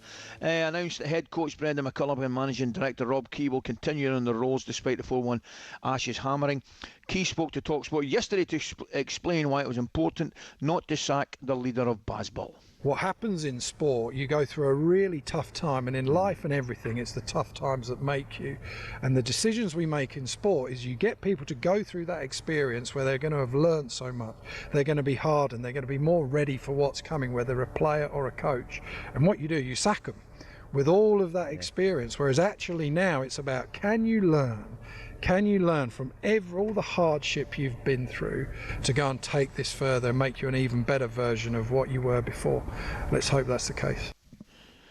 Interesting stuff, absolutely interesting. I've got to get more on this. I'm delighted to be joined by a man who knows exactly what it's like to coach England and the pressure that the job brings. Former assistant England coach Paul Farbras is there with us this morning. Paul, very good morning, mate. Paul. Thanks for joining us. How are you, first of all?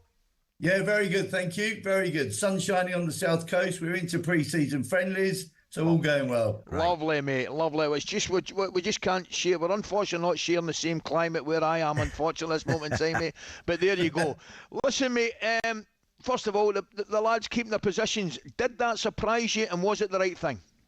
Look, I'm not surprised. I'm really not surprised, and I actually admire Rob Key and the ECB for standing up and actually standing their ground. They genuinely believe they've got the right people. And look, the one thing we have to remember is the hype around McCullum and Stokes, that they whipped us all up into a view that we had a chance of winning. And what you have to remember is in 150 odd years of cricket in history, we've only won 13 times in Australia. Australia only won 14 times here. So, you know, in a way, they got us so excited. They've played brilliant cricket for a number of years. They've got people excited about Test match cricket. And look, they made mistakes. But, you know, England haven't won in Australia since 2010. Aussies have not won here since 2001. So, you know, losing a Test series in Australia, it's not necessarily losing the series. I think it's the way they lost and the expectation that they went into the series with made it even more disappointing and more heartbreaking that the game and the series was done within 9 days. And I think that's where people really have lost a little bit of, I would say respect, but I think within the game generally, there's a little bit of arrogance comes out of this England team, and you need arrogance and a bit of swagger at the top level, but maybe they've got it wrong slightly. And when the results are gone against them, that's when people have piled in on them. Yeah. Paul, the preparation for the Ashes, obviously, and the fallout from it, Rob Key took a fair bit of stick in that respect. Brendan McCullum also, there's all this talk about too laid back a kind of camp and atmosphere within the group. Was that criticism fair? And when you look at that and looking back, do you think the preparation for it was one of the major factors? Yeah, definitely. 100%, Andy. And when, you know, what you have to look at is as the tour unfolded, England started to play better cricket, you know, and that's where, again, the arrogance that when they lost the first Test match and the batting coach was asked about whether they talked about the bouncing ball in Perth, and he said, no, we haven't talked about it. Well, of course you have. You know, if you're going to play against a bouncing ball, against a fantastic bowling attack in Australia, it's one of the first things you talk about. You know, you talk about it. And the preparation, if it had worked and they won the series, absolutely brilliant, fantastic. But they left themselves wide open. You know, the preparation, they played at Lilac Hill on a wicket that bounced about knee height. That's not great preparation for playing against the Aussies in Perth. And everybody knew that. Now, England would say they tried to get the whacker to practice on before the first Test. And whether they did or didn't, that who knows now? It doesn't really matter. The bottom line is, you know, we've all tried different ways. I was on the 2017 series. We were there 5 weeks before the first Test. We played 3 warm-up games and we still lost 4-0. So, you know, it's easy in hindsight to look back. You know, Key, McCullum, Stokes have held their hands up and said, look, we didn't get certain things right, but we want the chance to put it right. And that's where I admire them, rather than just chucking it all out and starting again. So many times in English cricket, you know, the whole of the game has been affected by a loss in Australia. And as I say, we have to remember it's not an easy place to go and win. So I admire them for it, but it does put extra pressure on. And I admire the fact that they've actually got the guts to take it on and say, give us another go. We're going to be hardened from it. We'll have learnt lessons from it. But let's not keep learning the same old lessons. Let's make sure that the lessons are well and truly learned and we're better prepared for the next series. Paul, tell me, mate, just a couple of quick questions before we let you back to your work. You mentioned the lads there, Key, McCullum and Stokes. The one thing I think, looking, and I wouldn't claim to know them, but they look good lads, they look honourable lads, they look loyal lads. First question, one of the criticisms has been slightly levelled at them.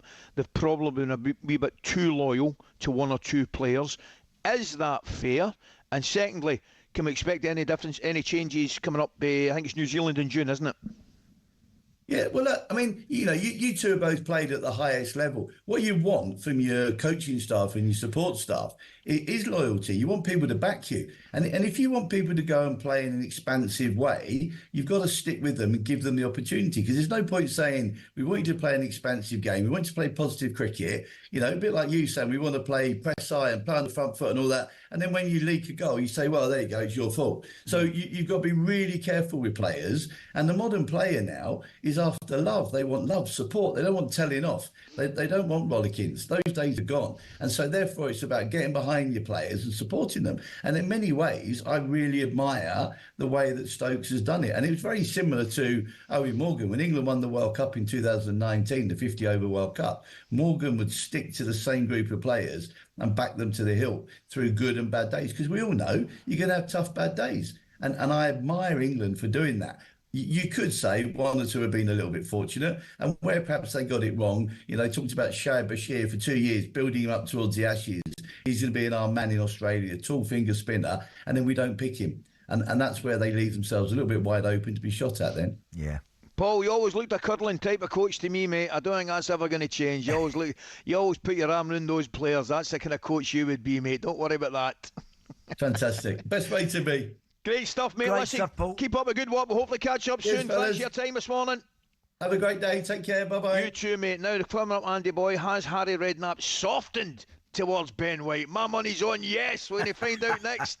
The door should be slammed right in his mush. I'm sorry, you've had your opportunity. You don't want to play for England. Go and tell the Bobby Moores of this world who got 100 odd caps.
If you cast your mind back to the Antonio Conte days, you may remember one press conference in particular, which has gone down in Spurs history. Last week marked 3 years since this iconic rant. Let's have a listen again. They don't want to play under pressure. They don't want to play under stress. Yeah, it's easy in this way. And Tottenham story is this. 20 years that there is the owner and never won something. But why? Only for the fault is only for the club or for every manager that stay here. And I have seen the manager that Tottenham had on the bench. You risk to disrupt the figure of the manager and to protect the other situation in every moment. And now, until now, I try to hide the situation, but now no, because I repeat, I don't want to see what I have seen today, because this is unacceptable. Also for the respect for the fans. They follow us, pay the tickets, and to see the team another time, to have this type of performance, for me, I repeat, this is unacceptable. Wow. Hey, Well, He lost the plot there, didn't He he? I didn't hear no press. They were loving it, weren't they? The press. Do you know that was after, Ali? I've been told that was after 3-3 draw at Southampton, and if they'd won that game, they would have gone into third place. Joking. Third place. So that's amazing, isn't it? 3 years ago. That was 3 years ago.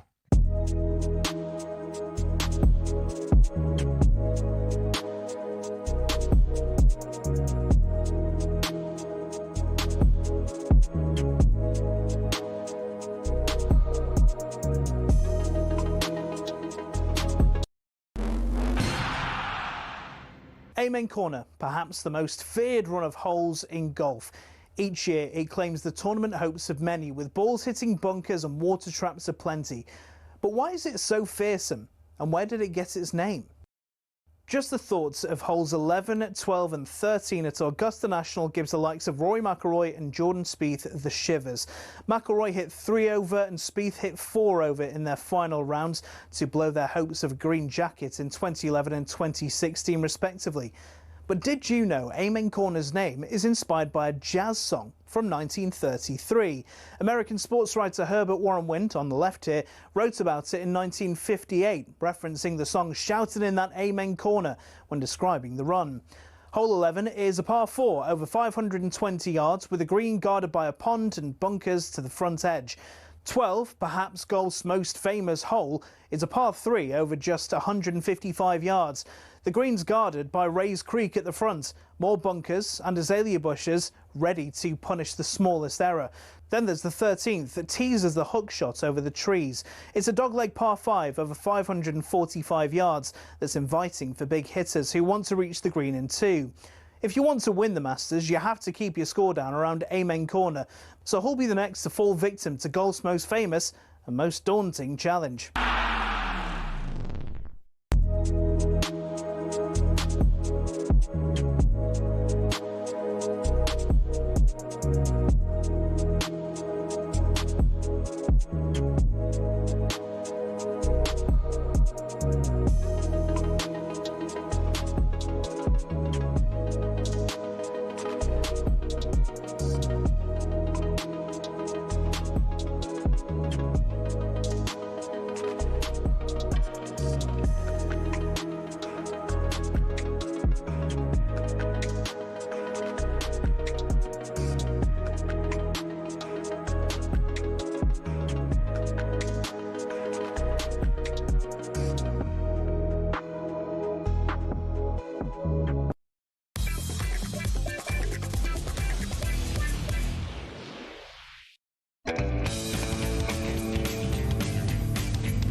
Ali, before you get going, hold on, before you read anything, yes. What's your go-to snack when you pull in for a bit of petrol? Come on. Packet of salt vinegar. Do you get the same one? Do you always get them every time when you get a bit of juice? Do you know some? Andy, I might surprise you. I don't drink a lot of juice. I'm honest with you. No, I'm talking about juice as in petrol. Well, not to be fair, I don't drink that either. Right, I've calmed down. When I was younger, I used to be 2 litres a day, and now I just. Yeah, Wally, what you like? Go on, carry on with your read. A packet of salt, a crunchy. If I can't stop myself, I throw in a crunchy, a packet of crisps. See, you've embarrassed me in front of the nation. Diabolical for you, Townsend. Right, this is talk. I'm in a bad mood now. I've let the nation know I can't stop. A crunchy and a packet of salt, and I'm delighted. This is talkSPORT breakfast. What's yours? So, look, the one thing I'll have if it's there is a sausage roll. Can't stop myself. And then you get back to the car and it's either so hot, right, that you're like, and you're like, got to spit it out as you're going along, or it's it's cold, and you're driving away thinking, do I turn around and go back and say, oi, give me an hot one? By the way, I can't eat them in the car, man. Everywhere, all over your trousers. My car's everywhere. like a bomb site. I swear to God. You know, like crumbs, it's just a shambles, man. You've got to eat outside the car. And see if the kids bring in, I go mental like kids, man. Like the back seats, it's officially diabolical. Crumbs everywhere, bags, and oh dear me. Right, this is talkSPORT breakfast with Arnold Clark. There are over 20,000 used cars online to choose from, so they will have the car for you. Ally and Andy with you this morning. Now, this is a bit of a read. Now, as Tottenham's Premier League status remains up in the air, we can bring you this on the club's short-term plans. talkSPORT understands Tottenham are continuing to deliberate over whether to charge or change this is going well, change manager for the final 7 games of the season. The appointment of Igor Tudor has not delivered the bounce the Spurs hierarchy wanted. However, the matter is sensitive following the death of the Croatian's father. Potential options to replace Tudor include former Monaco coach Adi Hütter, while there is also internal support for ex-Spurs player and coach Chris Houghton, Ferencváros boss Robbie Keane would also be keen to return to his former club, but only on a longer term deal. Roberto De Zerbi is viewed as a leading candidate for the summer if Spurs avoid relegation, but sources have told talkSPORT he remains reluctant to take over now. Andy, can you take over now, man? I need a lie down after that. Jeez. Who wrote that? That was a fair old read. That was a tongue twister. The only thing it was missing there was unique New York. Man, wasn't it? Joining us now is a man whose name has never gone away in terms of the Spurs hot seat. It's a very, very good morning to a good friend of the show, Harry Redknapp. Harry, good morning. Harry, Andy, good morning. Good morning, Great Harry. to see you, mate. Harry, first things first, why are you not on a golf course this morning? Well, I've come up to London, actually, to do a podcast with Ashley Cole and Joe Cole. So they've been asking me for ages to do it. So I'm coming up to see the boys. They're great lads. So I jumped on the train and got off there doing this, back on the train and back home. Could be on the golf course by about 2 o'clock with a bit of luck. That's what I like to hear. Harry. Well, listen, thanks for taking the time to join us this morning, mate. First things first, we've got to talk Tottenham, mate. We have to talk Tottenham. Yeah. I mean, we thought a little bit of fight at Liverpool, good result, and then a lot better performance in the return leg against Atletico Madrid. However, an absolute howler, the result of the weekend, mate. Yeah, I didn't see that coming, to be honest. You know, I thought they'd beat Forest the weekend. You know, I wasn't too sure. The Atletico, it was good performance, obviously, but I wasn't that impressed, I'll be honest, with Atletico. I watched the first game. Yeah. And Tottenham obviously gave terrible goals away. They were messing that first half hour or so. And then I thought they created lots of chances. I thought Atletico Madrid, but they looked quite an ordinary team to me, you know, to be honest, Ali. I wasn't... So I did fancy Tottenham could do them at home in the second leg, but not get enough goals to qualify. But I certainly thought the weekend, Sunday, the crowd up for it. The crowd were great. They drove in the stadium, big reception. They just never really... Okay, first half. Changed it half time, went to a back four, you know, took Van der Ven off. Was a big call. Yeah. And second half really was disappointing. It was a shocking result, 3-0 home to Forest. Yeah. Yeah, Harry, listen, it's been a tough time for Igor Tudor. We know that. Yeah, the loss of his father. That is awkward. But look, obviously Spurs are in this situation now. Irrespective of your name being mentioned or not, Harry, do you think the club should change now? Yeah, I think they do need a change. Obviously, I think from his, you know, he's obviously got the more important thing with his father, losing his father. He's obviously going back home for that. And and I think they need a change, whatever happened anyway. It hadn't really worked out. But listen, they've made the decisions they've made have not worked out for them. And it's been an incredible season, really, Andy, when you think about it. I mean, who could see Tottenham being in a relegation battle? No. I really looked at the squad. I know they've had lots of injuries. I thought, well, this year, they could be pushing, you know, I certainly see them being top 5, top 6 at the worst way, because last year was a disaster in the league, wasn't it? But it's been another year of disaster. And people keep saying, well, I know they've got the injuries, but that squad on Sunday was good enough to have got a result. You know, you looked at the squad, you know, the 3 central defenders, Van der Ven, Romero, Danza, they're all proper, you know, top players. The left back's just been called up in the England squad. They had enough quality there to have certainly got a result. They just haven't performed. And whoever they bring in at the end of the day, it's down to the players. They've got to stand up and start performing. Yeah. No, they certainly have. Their next few games, Harry, after this international break, Sunderland away. Right? Tough game. That is a proper tough game, isn't it? As we know. Then there's a home game against Brighton. And then they go to Wolves away. So look, every game at the moment is going to be tough for Spurs. But that next one up at Sunderland, Harry, that is, I mean, because on the same day, West Ham home to Wolves. Yeah.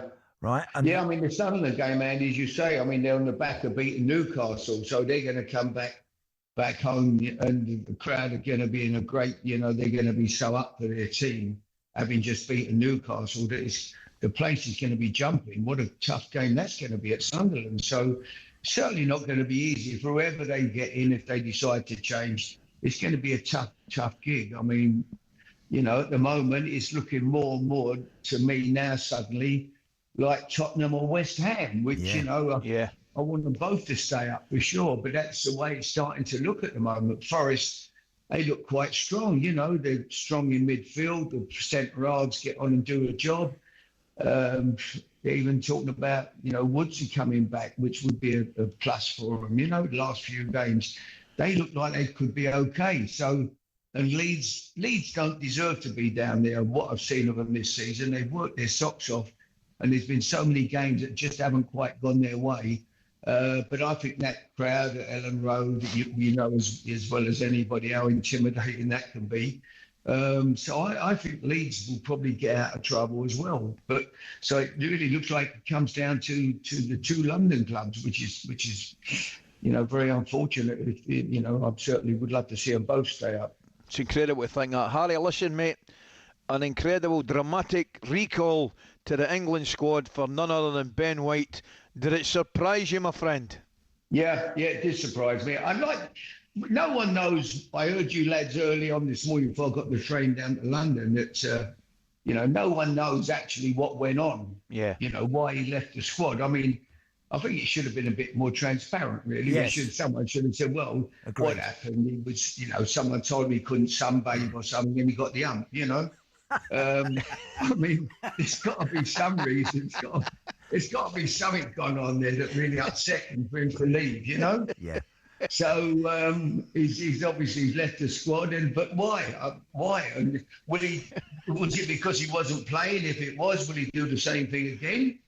Tuchel needs to sit down and say, look, if you're not starting, we don't want you walking home. Well, I'd want to know what happened and why he threw a wobbler and decided to walk out, because you're walking out in your country at that time. It's lots of players would have given a right arm to have been in the squad. It was, I didn't like it. It wasn't something that I was, I thought it was a bad move from his part. So I'd want to know why, and is there a possibility he could do it again? So if he does, and he's not that bothered about playing for England, then you want people that want to play, don't you? It's not like the Scottish boys, Harry. We can get our sunbathing done after our 3 games. Listen, listen, it's great they're going though, and it's great, Ali, and it's great to see Scotland there, It's magic, mate, it's magic. And obviously, with a bit of luck, the Irish boys and the Welsh boys, they're obviously got big players. Yeah, it would be fantastic to have a full representative. Would be wonderful, wouldn't it? Wouldn't it be great? Well, listen, mate, pass on our best to the boys, and you get yourself on that golf course this afternoon, mate. I'll be out there. Take care, Harry. Be good. Take care, Harry. Thanks for your time, See you, boys. pal. Have a good day. You too. Enjoy, mate.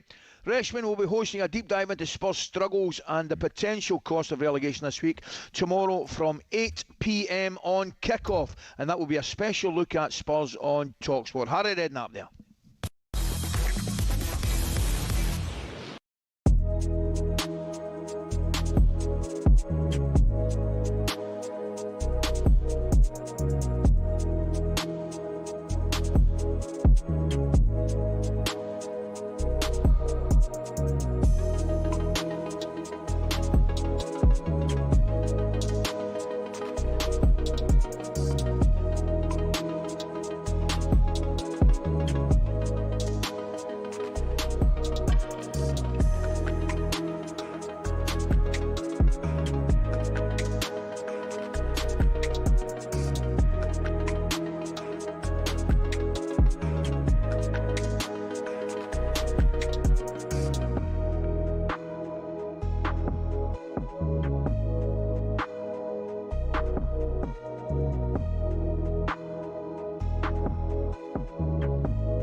One of the big talking points was, have you heard about the result from the Northeast? Sunderland go to St James's Park and won, and they did. Sunderland completed the domestic double over their rivals thanks to a late 2-1 win at Newcastle, and it sees Sunderland leapfrog Newcastle in the league, 1 point clear in 11th. It's hard to imagine it, Martin, but in their debut Premier League return, are they now firmly out of Newcastle's shadow?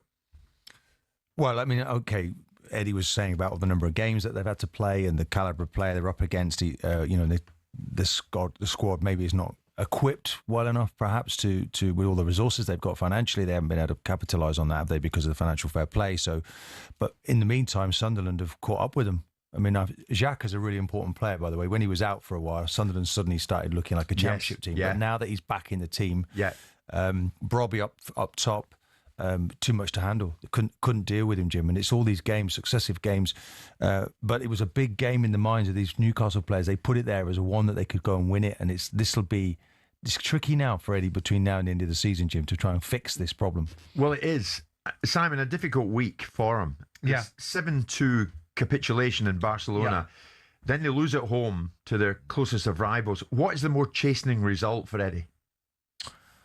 I think probably the Sunderland result, because it follows on the back of a necessity to bounce back. You've got to live in this city, and the rivalry between these two football clubs is significant. You've already been beaten by them once. The last thing you want to be doing...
Okay, home straight, Andy Boy, Tuesday 24th of March, 10 minutes to 10. We've got 10 minutes to go. Thoroughly enjoyed it this morning. Hope you guys out there have too. Ally and Andy with you this morning on talkSPORT Breakfast. Former Liverpool manager Jurgen Klopp says speculation that he will return to management with Real Madrid this summer is absolute nonsense, he says.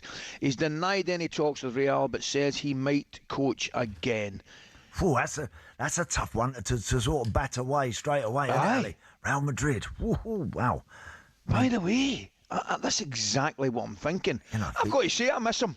I do too. I miss him. He was I think he was great for the game. He was great for Liverpool, great for us. Plenty to talk about. You know, I'd like to see him back in the game. I'll be honest, I'm not sure we'll see him back here, mate. I think maybe not. When he left, I just think Liverpool. I don't think there's anywhere in England that he'd want to do it again. Germany, yes, maybe. National team, certainly. Real Madrid would surely be one that would interest him, Andy. Do you know, I watched an interview with James Milner yesterday. Yes. I'm not sure I can't remember where I actually watched it, but he was saying about all the great coaches. And I mean, he's worked with some of the absolute very best. And when asked about which is the one that you think is your favourite of them, when he said Jurgen, he said, look, because of his man management, the way he was, and clearly the way the team were at that time, they were irresistible. Jurgen Klopp's Liverpool when they're at their best, they were so good to watch. But James said, he said, I had rows with him, and he used to tell me where to go, and he used to, and again, I just get the feeling those guys like that have got, for want of a better phrase, a little bit of old school mentality tucked away somewhere that they use now and again. It really, I think, completes a manager if they can, yes, be part of the laughing and joking when you're like that, but when it needs to get serious, balance. they distance themselves from you. Yeah. And if they want to get rid of one or two, they just do it. And it's up to you how you deal with it, not up to the manager. Well, I wonder what he's thinking, and I wonder if I don't want to upset him. I don't want to lose him. You don't worry about that. Those the best coaches, they just make the call, make the decision, and I think that's something that, we were talking about Liam Rosenior earlier. Something that I think a lot of the young coaches nowadays could do with developing a bit more of that. Don't worry about keeping everybody happy in the camp. It don't work that way, Ali, does it? No, it absolutely certainly does not, Andy. Listen, well, I've got you on, mate. Massive game for the Republic coming up on Thursday, mate. Dear me. Checks away on Thursday, and it was set up, by the way, if they could get the result, a home game either Denmark or North Macedonia, it would be absolutely fantastic for everybody, apart from the Americans, if the Irish and the Scots got together in the US. Could you imagine it, man? Oh, well, what do you think? At one point, it didn't even look like it was on the cards. We had to beat Portugal at home and then beat Hungary. The Hungary game was unbelievable. I can still close. I see that ball into. I saw Big Scales got one in his head and put. I mean, it was just absolutely incredible. And do you know something? There would probably been more made of it, but if it weren't for the Scotland ending against Denmark, which I think was the same week. It's exactly the same. It was. Troy Parrott has been so consistent with his goal scoring in Holland with Alkmaar. He's been really, really good. There are a couple of notable absentees. Evan Ferguson has had injury problems now for some time. He's not going to be part of it. I think Liam Scales actually is suspended for this one with one or two others. Seamus Coleman hasn't had much football at all. So look, there are. It's not without its issues, this one, and I worry about this one more than the other one. I think back in Dublin, Denmark or North Macedonia, I could see our lads beating either of those back at Dublin. But it's this funny, one, I'm with you, mate. This one is a tough game. Yeah, because they're Patrick Schick. And I don't think he got a couple at the weekend, but he didn't start at Arsenal, but he scored a couple at the weekend. So did Tillman. I want to say they drew 3 each, Leverkusen. Right. But I know Patrick Schick, dangerous, by the way. He's a dangerous player, he is. And they've got Souček and Soufal. Yep. Those boys, some wily old, sort of been around the block sort of type players. And again, in these sort of matches, you just got to make sure your discipline's great. You don't dive in away from home, don't around the edges of the box. Whoa, you got to be so careful. Anyone goes down in the box under any sort of challenge, I can see a referee pointing straight to the spot. So you've got to get everything right. We've got some really good players. We've got a great goalkeeper, and hopefully Quivin Kelleher will be at his very best. If he is, he's a proper goalie. And I would just love our lads to get through that one, because I think after that, I think they'll get it done in Dublin. I do. I'm with you, mate. I think if you get through this one, you've got a seat. I'd fancy against most teams at home, to tell you the truth. How good would it be, Andy boy? I mean, how good would it be, the Irish fans and the Scots fans at the World Cup, man? Well, you got listen, and there's other. By the way, I tell you right now, there wouldn't be a bottle of Budweiser left in the country. Oh no, there wouldn't be. You're absolutely right. The Welsh boys, obviously, Northern Ireland playing Italy. I think, aren't they, as well? There's That's a tough one. There's some great games out there. It would be fantastic, that. They are playing Italy. That would be absolutely fantastic. Italy versus Northern Ireland, and when at Wales, I'm just having a look. What have Wales got? I don't know when they Wales at home to Bosnia. That's right. Because I got a message off our big left back, Big Sasa Papac, played with left back when Walter's team. Oh, what a guy, man! What a wonderful guy. I mean, a beautiful big man. He's in the coaching staff at Bosnia, right? And he was asking me what to expect from Wales. So the Welsh lads have no fears. I told them nothing. I said, I just told him watch out for the back post, Big John Toshak. I just said, make sure you watch out for Big John Toshak at the back post. He'll be hovering about there. But some great games coming up, great games. And you think about it, those players, a chance to get in the World Cup. Oh, man. yeah. No, it doesn't get any better. I've got my fingers crossed for them. I really have. Right, Ali, a couple of texts. Steve in Derby said, leg spreaders on planes are the worst. Forget about the armrest wrestling. He said the leg spreader. So if you get someone next to you who wants to spread their legs out a bit, then that can make it a bit awkward, can't it? It can. I try and tuck mine under a sheet and cross them. Is that what you do? I do. Yeah. Well, no, but if the bloke next to you, for some reason, wants to sit there like he's sitting at home watching Match of the Day, do you know what I mean? Then it can be a little bit awkward. Bob in Sussex, with EasyJet adding 2 inches of legroom, Ali, does that mean now that the person of your size, he says, will now get a full lay-down bed? That's out of order.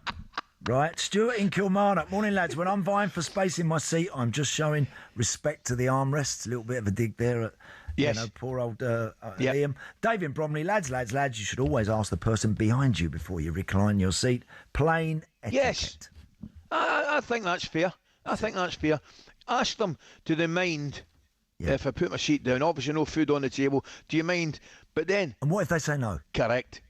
Then you're 2 minutes away from rolling about the aisle. You're rolling about the aisle, aren't you, really? Mate, I've thoroughly enjoyed this morning, pal. What's your plans for the rest of the day, my son? So, I've been absolutely flat out lately. There's been so many matches and here, there and everywhere. So now I'm obviously, like everybody else, gearing up for these matches coming up in the week. Great. And hopefully, pal, when I see you next week, we'll be celebrating. Look forward to it, pal. All the best. Thoroughly enjoyed today. Hope you guys out there have enjoyed it as much as we have. Now, coming up, I'm back tomorrow alongside Gabby Agbonlaw. I look forward to that. Coming up next, stay tuned, because it's Jim and Simon. Thanks for your company.